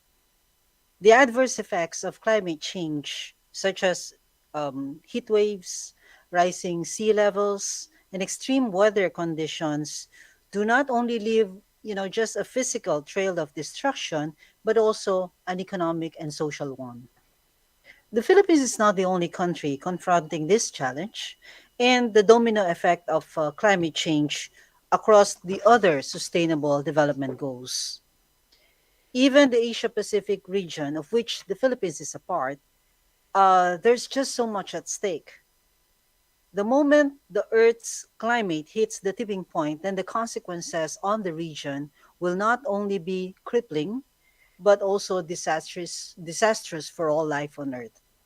While the Asia Pacific region is teeming with natural resources and bursting with biological diversity, it is also very much dependent on natural resources, agriculture, and tourism. In fact, a staggering 60% of the region's collective population live within 400 kilometers from the coast, which implies that more than 2 billion of its 3.5 billion population, in one way or the other, depend on the seas for livelihood. In many ways, our region's umbilical cord is connected to nature, and because of this, even the slightest shifts in climate conditions have the most profound impact on the region. Forming part of our efforts in addressing climate change impacts, the Philippines submitted our nationally determined contribution. And in our NDC, we stipulated that the energy and transport sectors remain the highest sources of greenhouse gas emissions. And even as the country emits only 1.98 metric tons of carbon dioxide. Now, note this is way below the average of the global average of 4 metric tons per capita. Still, we are committed to pursue mitigation interventions to strengthen our resilience and enhance our adaptive capacity. And this thrust is supported by enhancement in transformative policies and measures for climate change mitigation and transformation, addressing residual loss and damage in pursuit of low carbon, sustainable, and climate and disaster resilient development. As we continue to emphasize the significance of creating a common agenda to advance the cause of sustainable development in Asia and the Pacific, it is important for us to confront some of the most painful realities plaguing our region today. And this include one, the staggering rise in the number of people that was pushed into the precipice of extreme poverty. Two, the limited technical capacities, including the capacity to generate and analyze relevant data, which impede the effective implementation of risk reduction efforts. And three, scarcity in the availability of reliable data, which is needed in shaping policy anchored on empirical evidence. While these challenges appear to stand in the way between us and a more resilient Asia Pacific, we must not consider this as stumbling blocks that prevent our region from meeting its commitments to the 2030 Agenda for Sustainable Development. Rather, these challenges present opportunities for the countries in our region to work together and to support each other so that we may emerge stronger and better as we rise from this ashes of every crisis that threaten to bring our region to its knees. In particular, we are recommending the following areas of collaboration. One, the development of energy storage technologies for integrating higher levels of renewable energy resources into the power grid. This EST, or emerging or energy storage technologies, also holds the potential for attracting higher investments on RE development, such as the combination of RE resources in modern power systems and climate-smart grids. Two, the conduct of R&D on smart grid systems to demonstrate the effectiveness and efficiency of sustainable energy systems, particularly within the context of addressing issues related to RE integration to the grid. Three, the development of smart traffic management and resilient transport systems that are expected to shift the demand towards alternative fuels and low carbon vehicles. And lastly, four, knowledge exchange and R&D in order to optimize national disaster risk management systems through the integration of information and communications technology and other emerging technologies. As a part of the Asia-Pacific region, the Philippines is keen on working with the rest of the Asia-Pacific countries in creating, seizing, and maximizing these opportunities in order to advance the cause of sustainable development. On our own, we are no match against the challenge of climate change, but together we stand a chance in mitigating the risks and building back better. Although our region is home to a diverse collection of cultures and people, we have one vision and one common agenda, which is a sustainable future for all. Thank you very much. I thank distinguished representative of Philippines for her statement. And now I give the floor to His Excellency Thierry Matou, Ambassador and Permanent Representative of France to ESCAP. To be followed Monsieur le by... Président, chers délégués, Mesdames et Messieurs, après plus de 2 ans de vie bouleversée par la pandémie, la situation sanitaire montre de premiers signes d'amélioration et permet une réouverture progressive de nos frontières, indispensable à nos économies et à nos sociétés. Dans ce contexte, cette session de la CESAP résonne de manière toute particulière à l'occasion de son 75e anniversaire. La CESAP a accompagné au fil des décennies le développement économique et social de la région qui concentre près des 2/3 de la population du monde ainsi que sa montée en puissance dans les affaires internationales. Devenue la plus grande commission régionale des Nations Unies, elle incarne aujourd'hui le multilatéralisme à l'œuvre au service de la mise en œuvre de l'agenda 2030 pour le développement durable.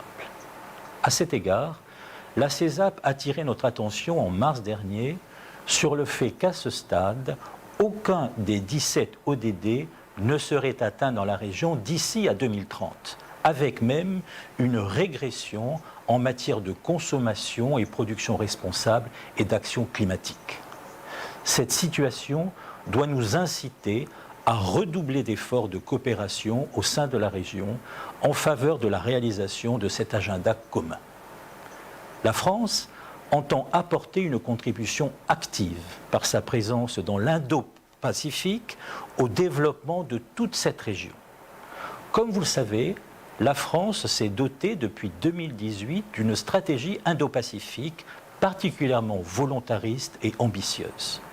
Assurant actuellement la présidence du Conseil de l'Union européenne, la France a organisé à Paris en février dernier un important forum ministériel réunissant une 60aine de pays dans le but de mettre en œuvre de manière concrète la stratégie européenne de coopération avec l'Indo-Pacifique qui fait écho à notre stratégie nationale, notamment dans les domaines essentiels de la connectivité et du numérique, mais aussi des enjeux globaux, en particulier les enjeux liés au climat, aux océans et à la santé globale, qui vont impliquer une mobilisation et des investissements européens dans la région sans précédent. Nous avons également conduit tout au long de l'année une politique très dynamique pour lutter contre la pandémie dans la région via notamment des dons très importants de vaccins. Nous nous employons au quotidien à renforcer notre action dans l'Indo-Pacifique et ne cessons d'y renforcer nos partenariats au niveau bilatéral, au niveau sous-régional, notamment avec l'ASEAN et les pays du Mékong, ainsi qu'au niveau asiatique et pacifique dans son ensemble. Les instituts de recherche français présents en Thaïlande et dans la région partagent régulièrement avec la CESAP et ses pays membres leurs expertises dans les domaines de la pollution atmosphérique et du climat, de la pollution des mers ou encore de l'approche une santé globale, une seule santé, qui est pour nous une priorité. La France est résolue à approfondir encore ces échanges pour faire face aux défis économiques, sociaux et environnementaux auxquels la zone est confrontée. Comme le rappelle l'ODD 16, les défis du développement durable sont étroitement liés à la promotion de la paix. À ce titre, nous ne pouvons que déplorer le retour de la guerre en Europe, aux portes de la zone Asie-Pacifique, avec toutes les conséquences que cela implique, et ceci bien au-delà du continent européen. Nous continuons de condamner dans les termes les plus fermes l'agression sans précédent de la Russie contre l'Ukraine. Par ses actions non provoquées et injustifiées, la Russie viole le droit international, clé de voûte du système des Nations Unies, raison d'être de la CESAP, et mine la stabilité et la sécurité non seulement en Europe, mais également dans le monde entier, notamment en Asie-Pacifique. Nous réitérons ici notre appel à la Russie à cesser immédiatement les hostilités, à retirer son armée d'Ukraine et à respecter pleinement l'intégrité territoriale, la souveraineté et l'indépendance de l'Ukraine, afin que nous puissions tous nous consacrer pleinement à la mise en œuvre de l'agenda et pour 2030. Pleinement engagé en faveur de la paix, de la prospérité et du développement durable en Asie et dans le Pacifique, la France, qui est un des 2 seuls États de l'Union européenne, membre fondateur de la CESAP, félicite la Commission pour ce 75e anniversaire et pour ses accomplissements en faveur de la coopération régionale. L'Indo-Pacifique est une priorité de la France et de l'Europe. La CESAP peut compter sur notre mobilisation et notre implication dans la région. Je souhaite à cette session des échanges fructueux autour des partenariats pour faire avancer le développement durable en Asie et dans le Pacifique. Je vous remercie.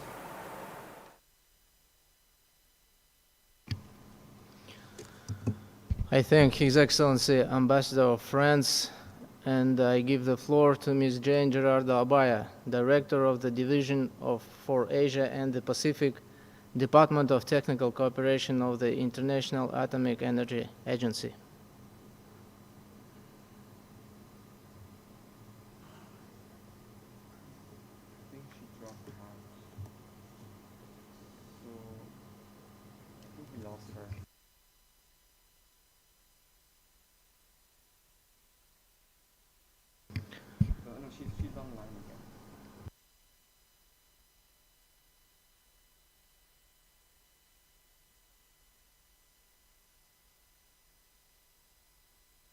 Let's go to the next speaker, and then we're moving to the next speaker in my list, and I give the floor to Ms. Catherine Clarkson, Country Cluster Delegation for Thailand, Cambodia, Laos, and Vietnam.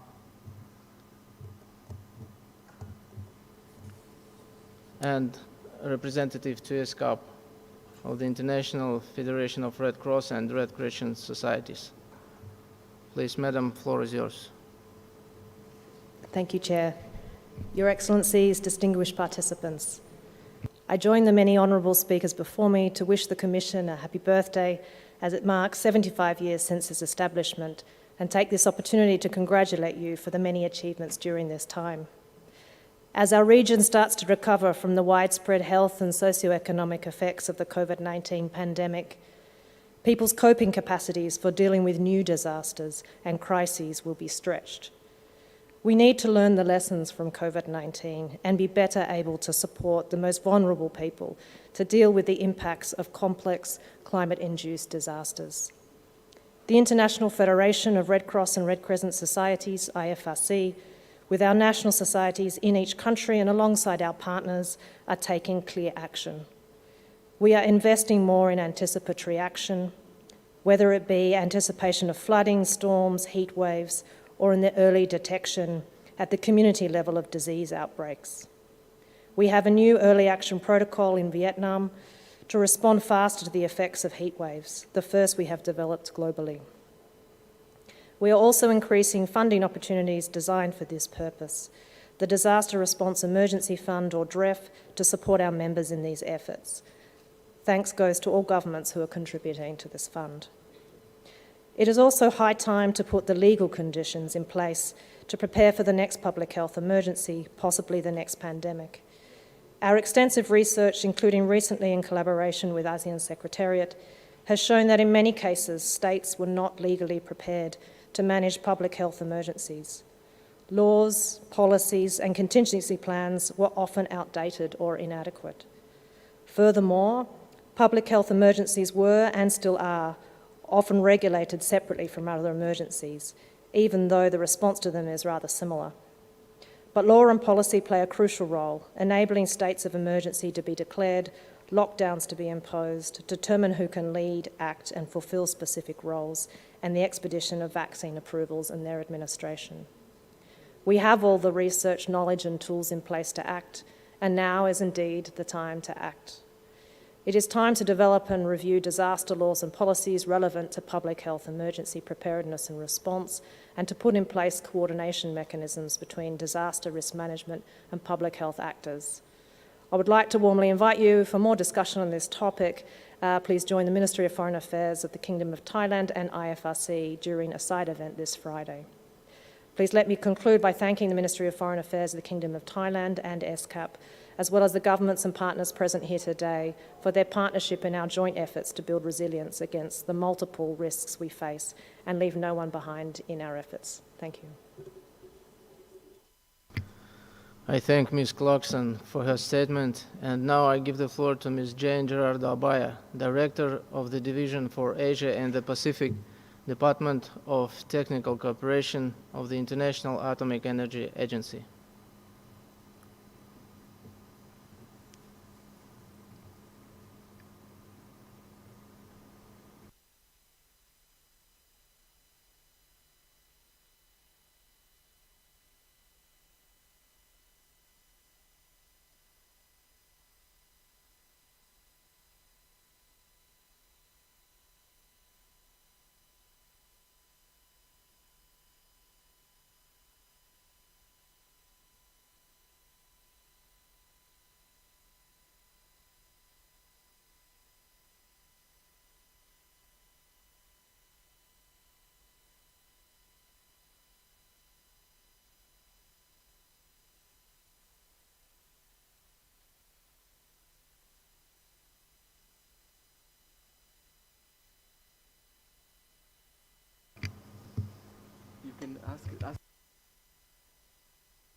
Ms. Gerardo Abaya, can you please turn on the camera and the microphone, please?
Okay, we have some technical problems, that is why we're moving forward. Distinguished delegates, the exercise of the right of reply has been requested by the delegation of Azerbaijan. In this connection, I would like to remind all delegations that statements in the exercise of the right of reply are limited to 3 minutes for the first intervention and to 2 minutes for the second intervention. I now give the floor to the representative of Azerbaijan.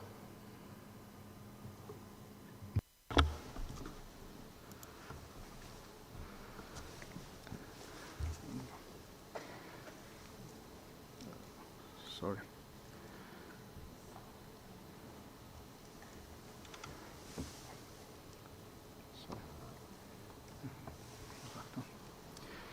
Thank you, Mr. Chair. Thank you for giving that opportunity to me. I'd like to express my strongest protest against the statement of the delegation of the Republic of Armenia.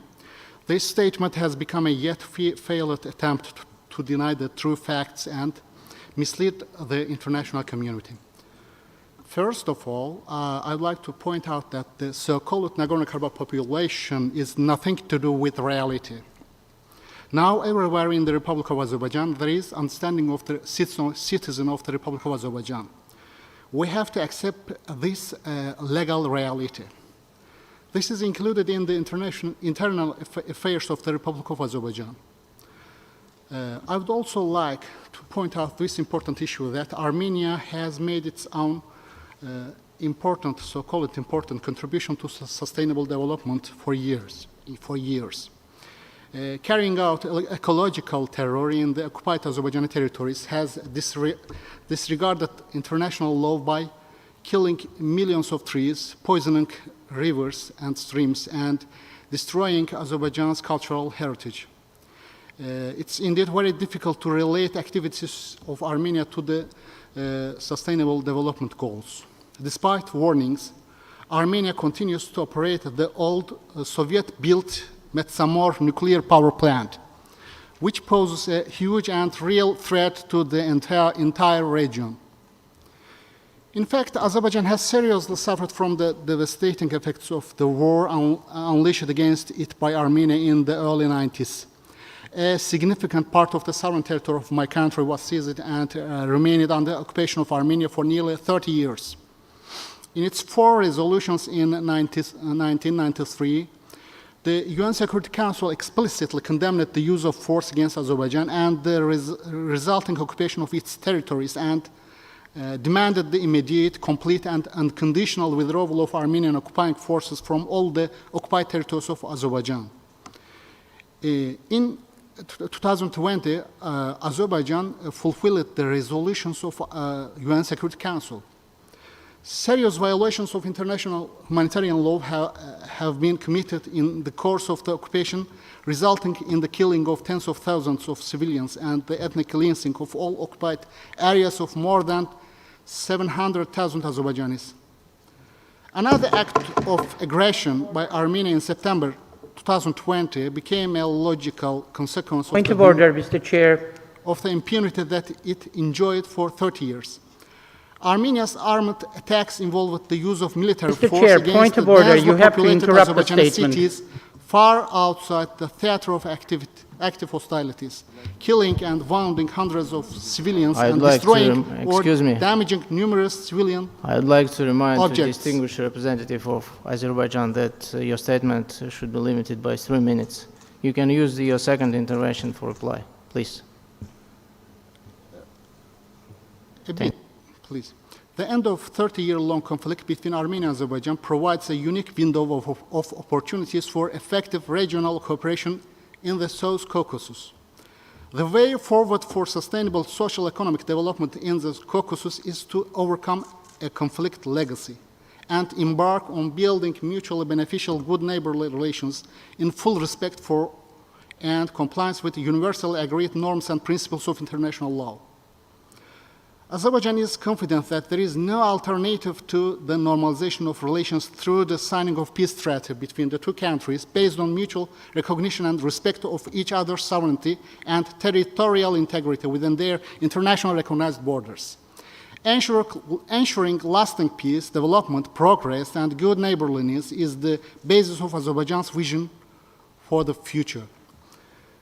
The post-conflict realities paved the way for Armenia to abandon its obsolete narratives, redress for its misdeeds, and release itself from mythology Chair, and point enmity. of order. Hopefully, the statement has to be interrupted if there is a opportunity. point of order, according to the rules of procedure. Hopefully, it will not. You are miss violating this the point opportunity. charter at the moment and rules of procedure. I would like to ask distinguished representative If you of respect the Azerbaijan. international law and live in sorry, line sir. with its demands, the world will be more livable.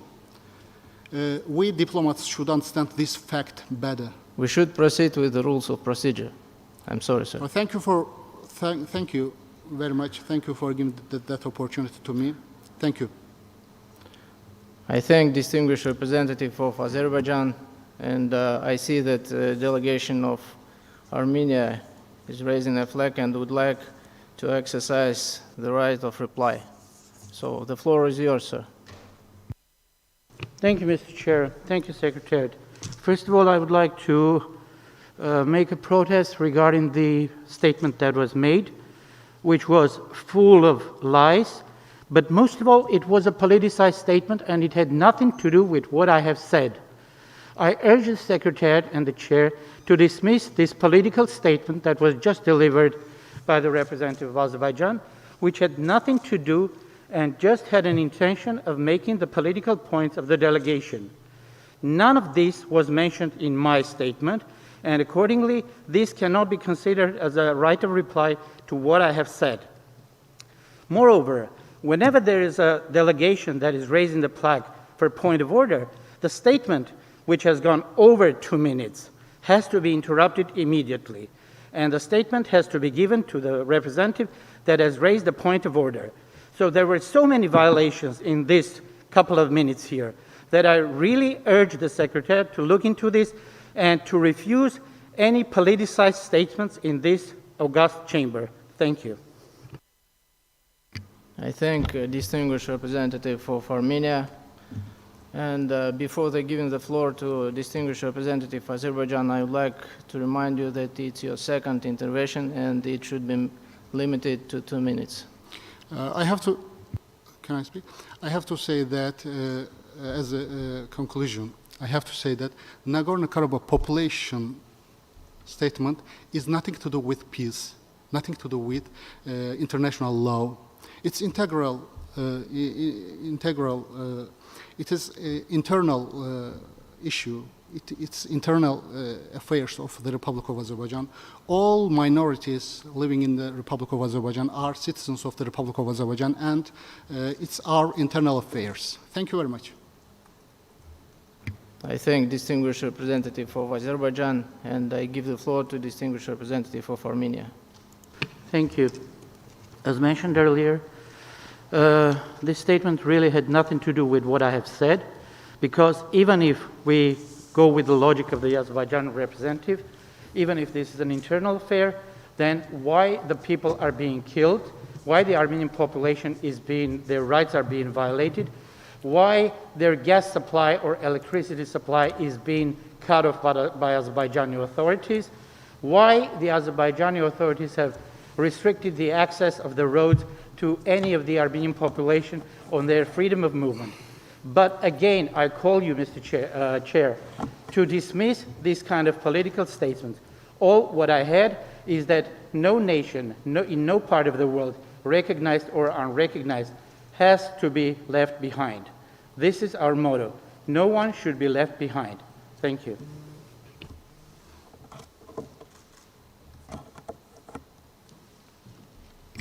I thank the distinguished representative of Armenia for his statement. So this brings us to the conclusion of discussions on the agenda item 2A, a common agenda to advance sustainable development in Asia and the Pacific. Just before we break, may I call on the Secretary of the Commission to make an announcement. Thank you very much, Chair. A reminder that this afternoon, right after we adjourn the meeting, there will be two more side events as follows. First, a publication launch event on a just energy transition in Southeast Asia, the impact of coal phase out on jobs, organized by ILO together with the issue-based coalition on climate change, starting at 16:15 hours Bangkok time in conference room 3. And the other one, the presentation of the Asia-Pacific Journal on Sustainable Development, organized by ESCAP, starting also at 16:15 hours Bangkok time as a virtual event. The event in conference room 3 is open to all participants, but obviously in light of physical distancing requirements, there will not be enough seats. But the meeting is hybrid, so all delegates that cannot find a seat are most welcome to also join online. Details about the events are available on the Commission website, and we look forward to your participation in these events. I thank you, Chair. I thank the Secretariat, dear colleagues, who will resume the discussions tomorrow, Wednesday, 25th May, at 10 hours Bangkok time sharp, to take up agenda item 2B on the sub-regional perspectives on the theme topic. The meeting is adjourned.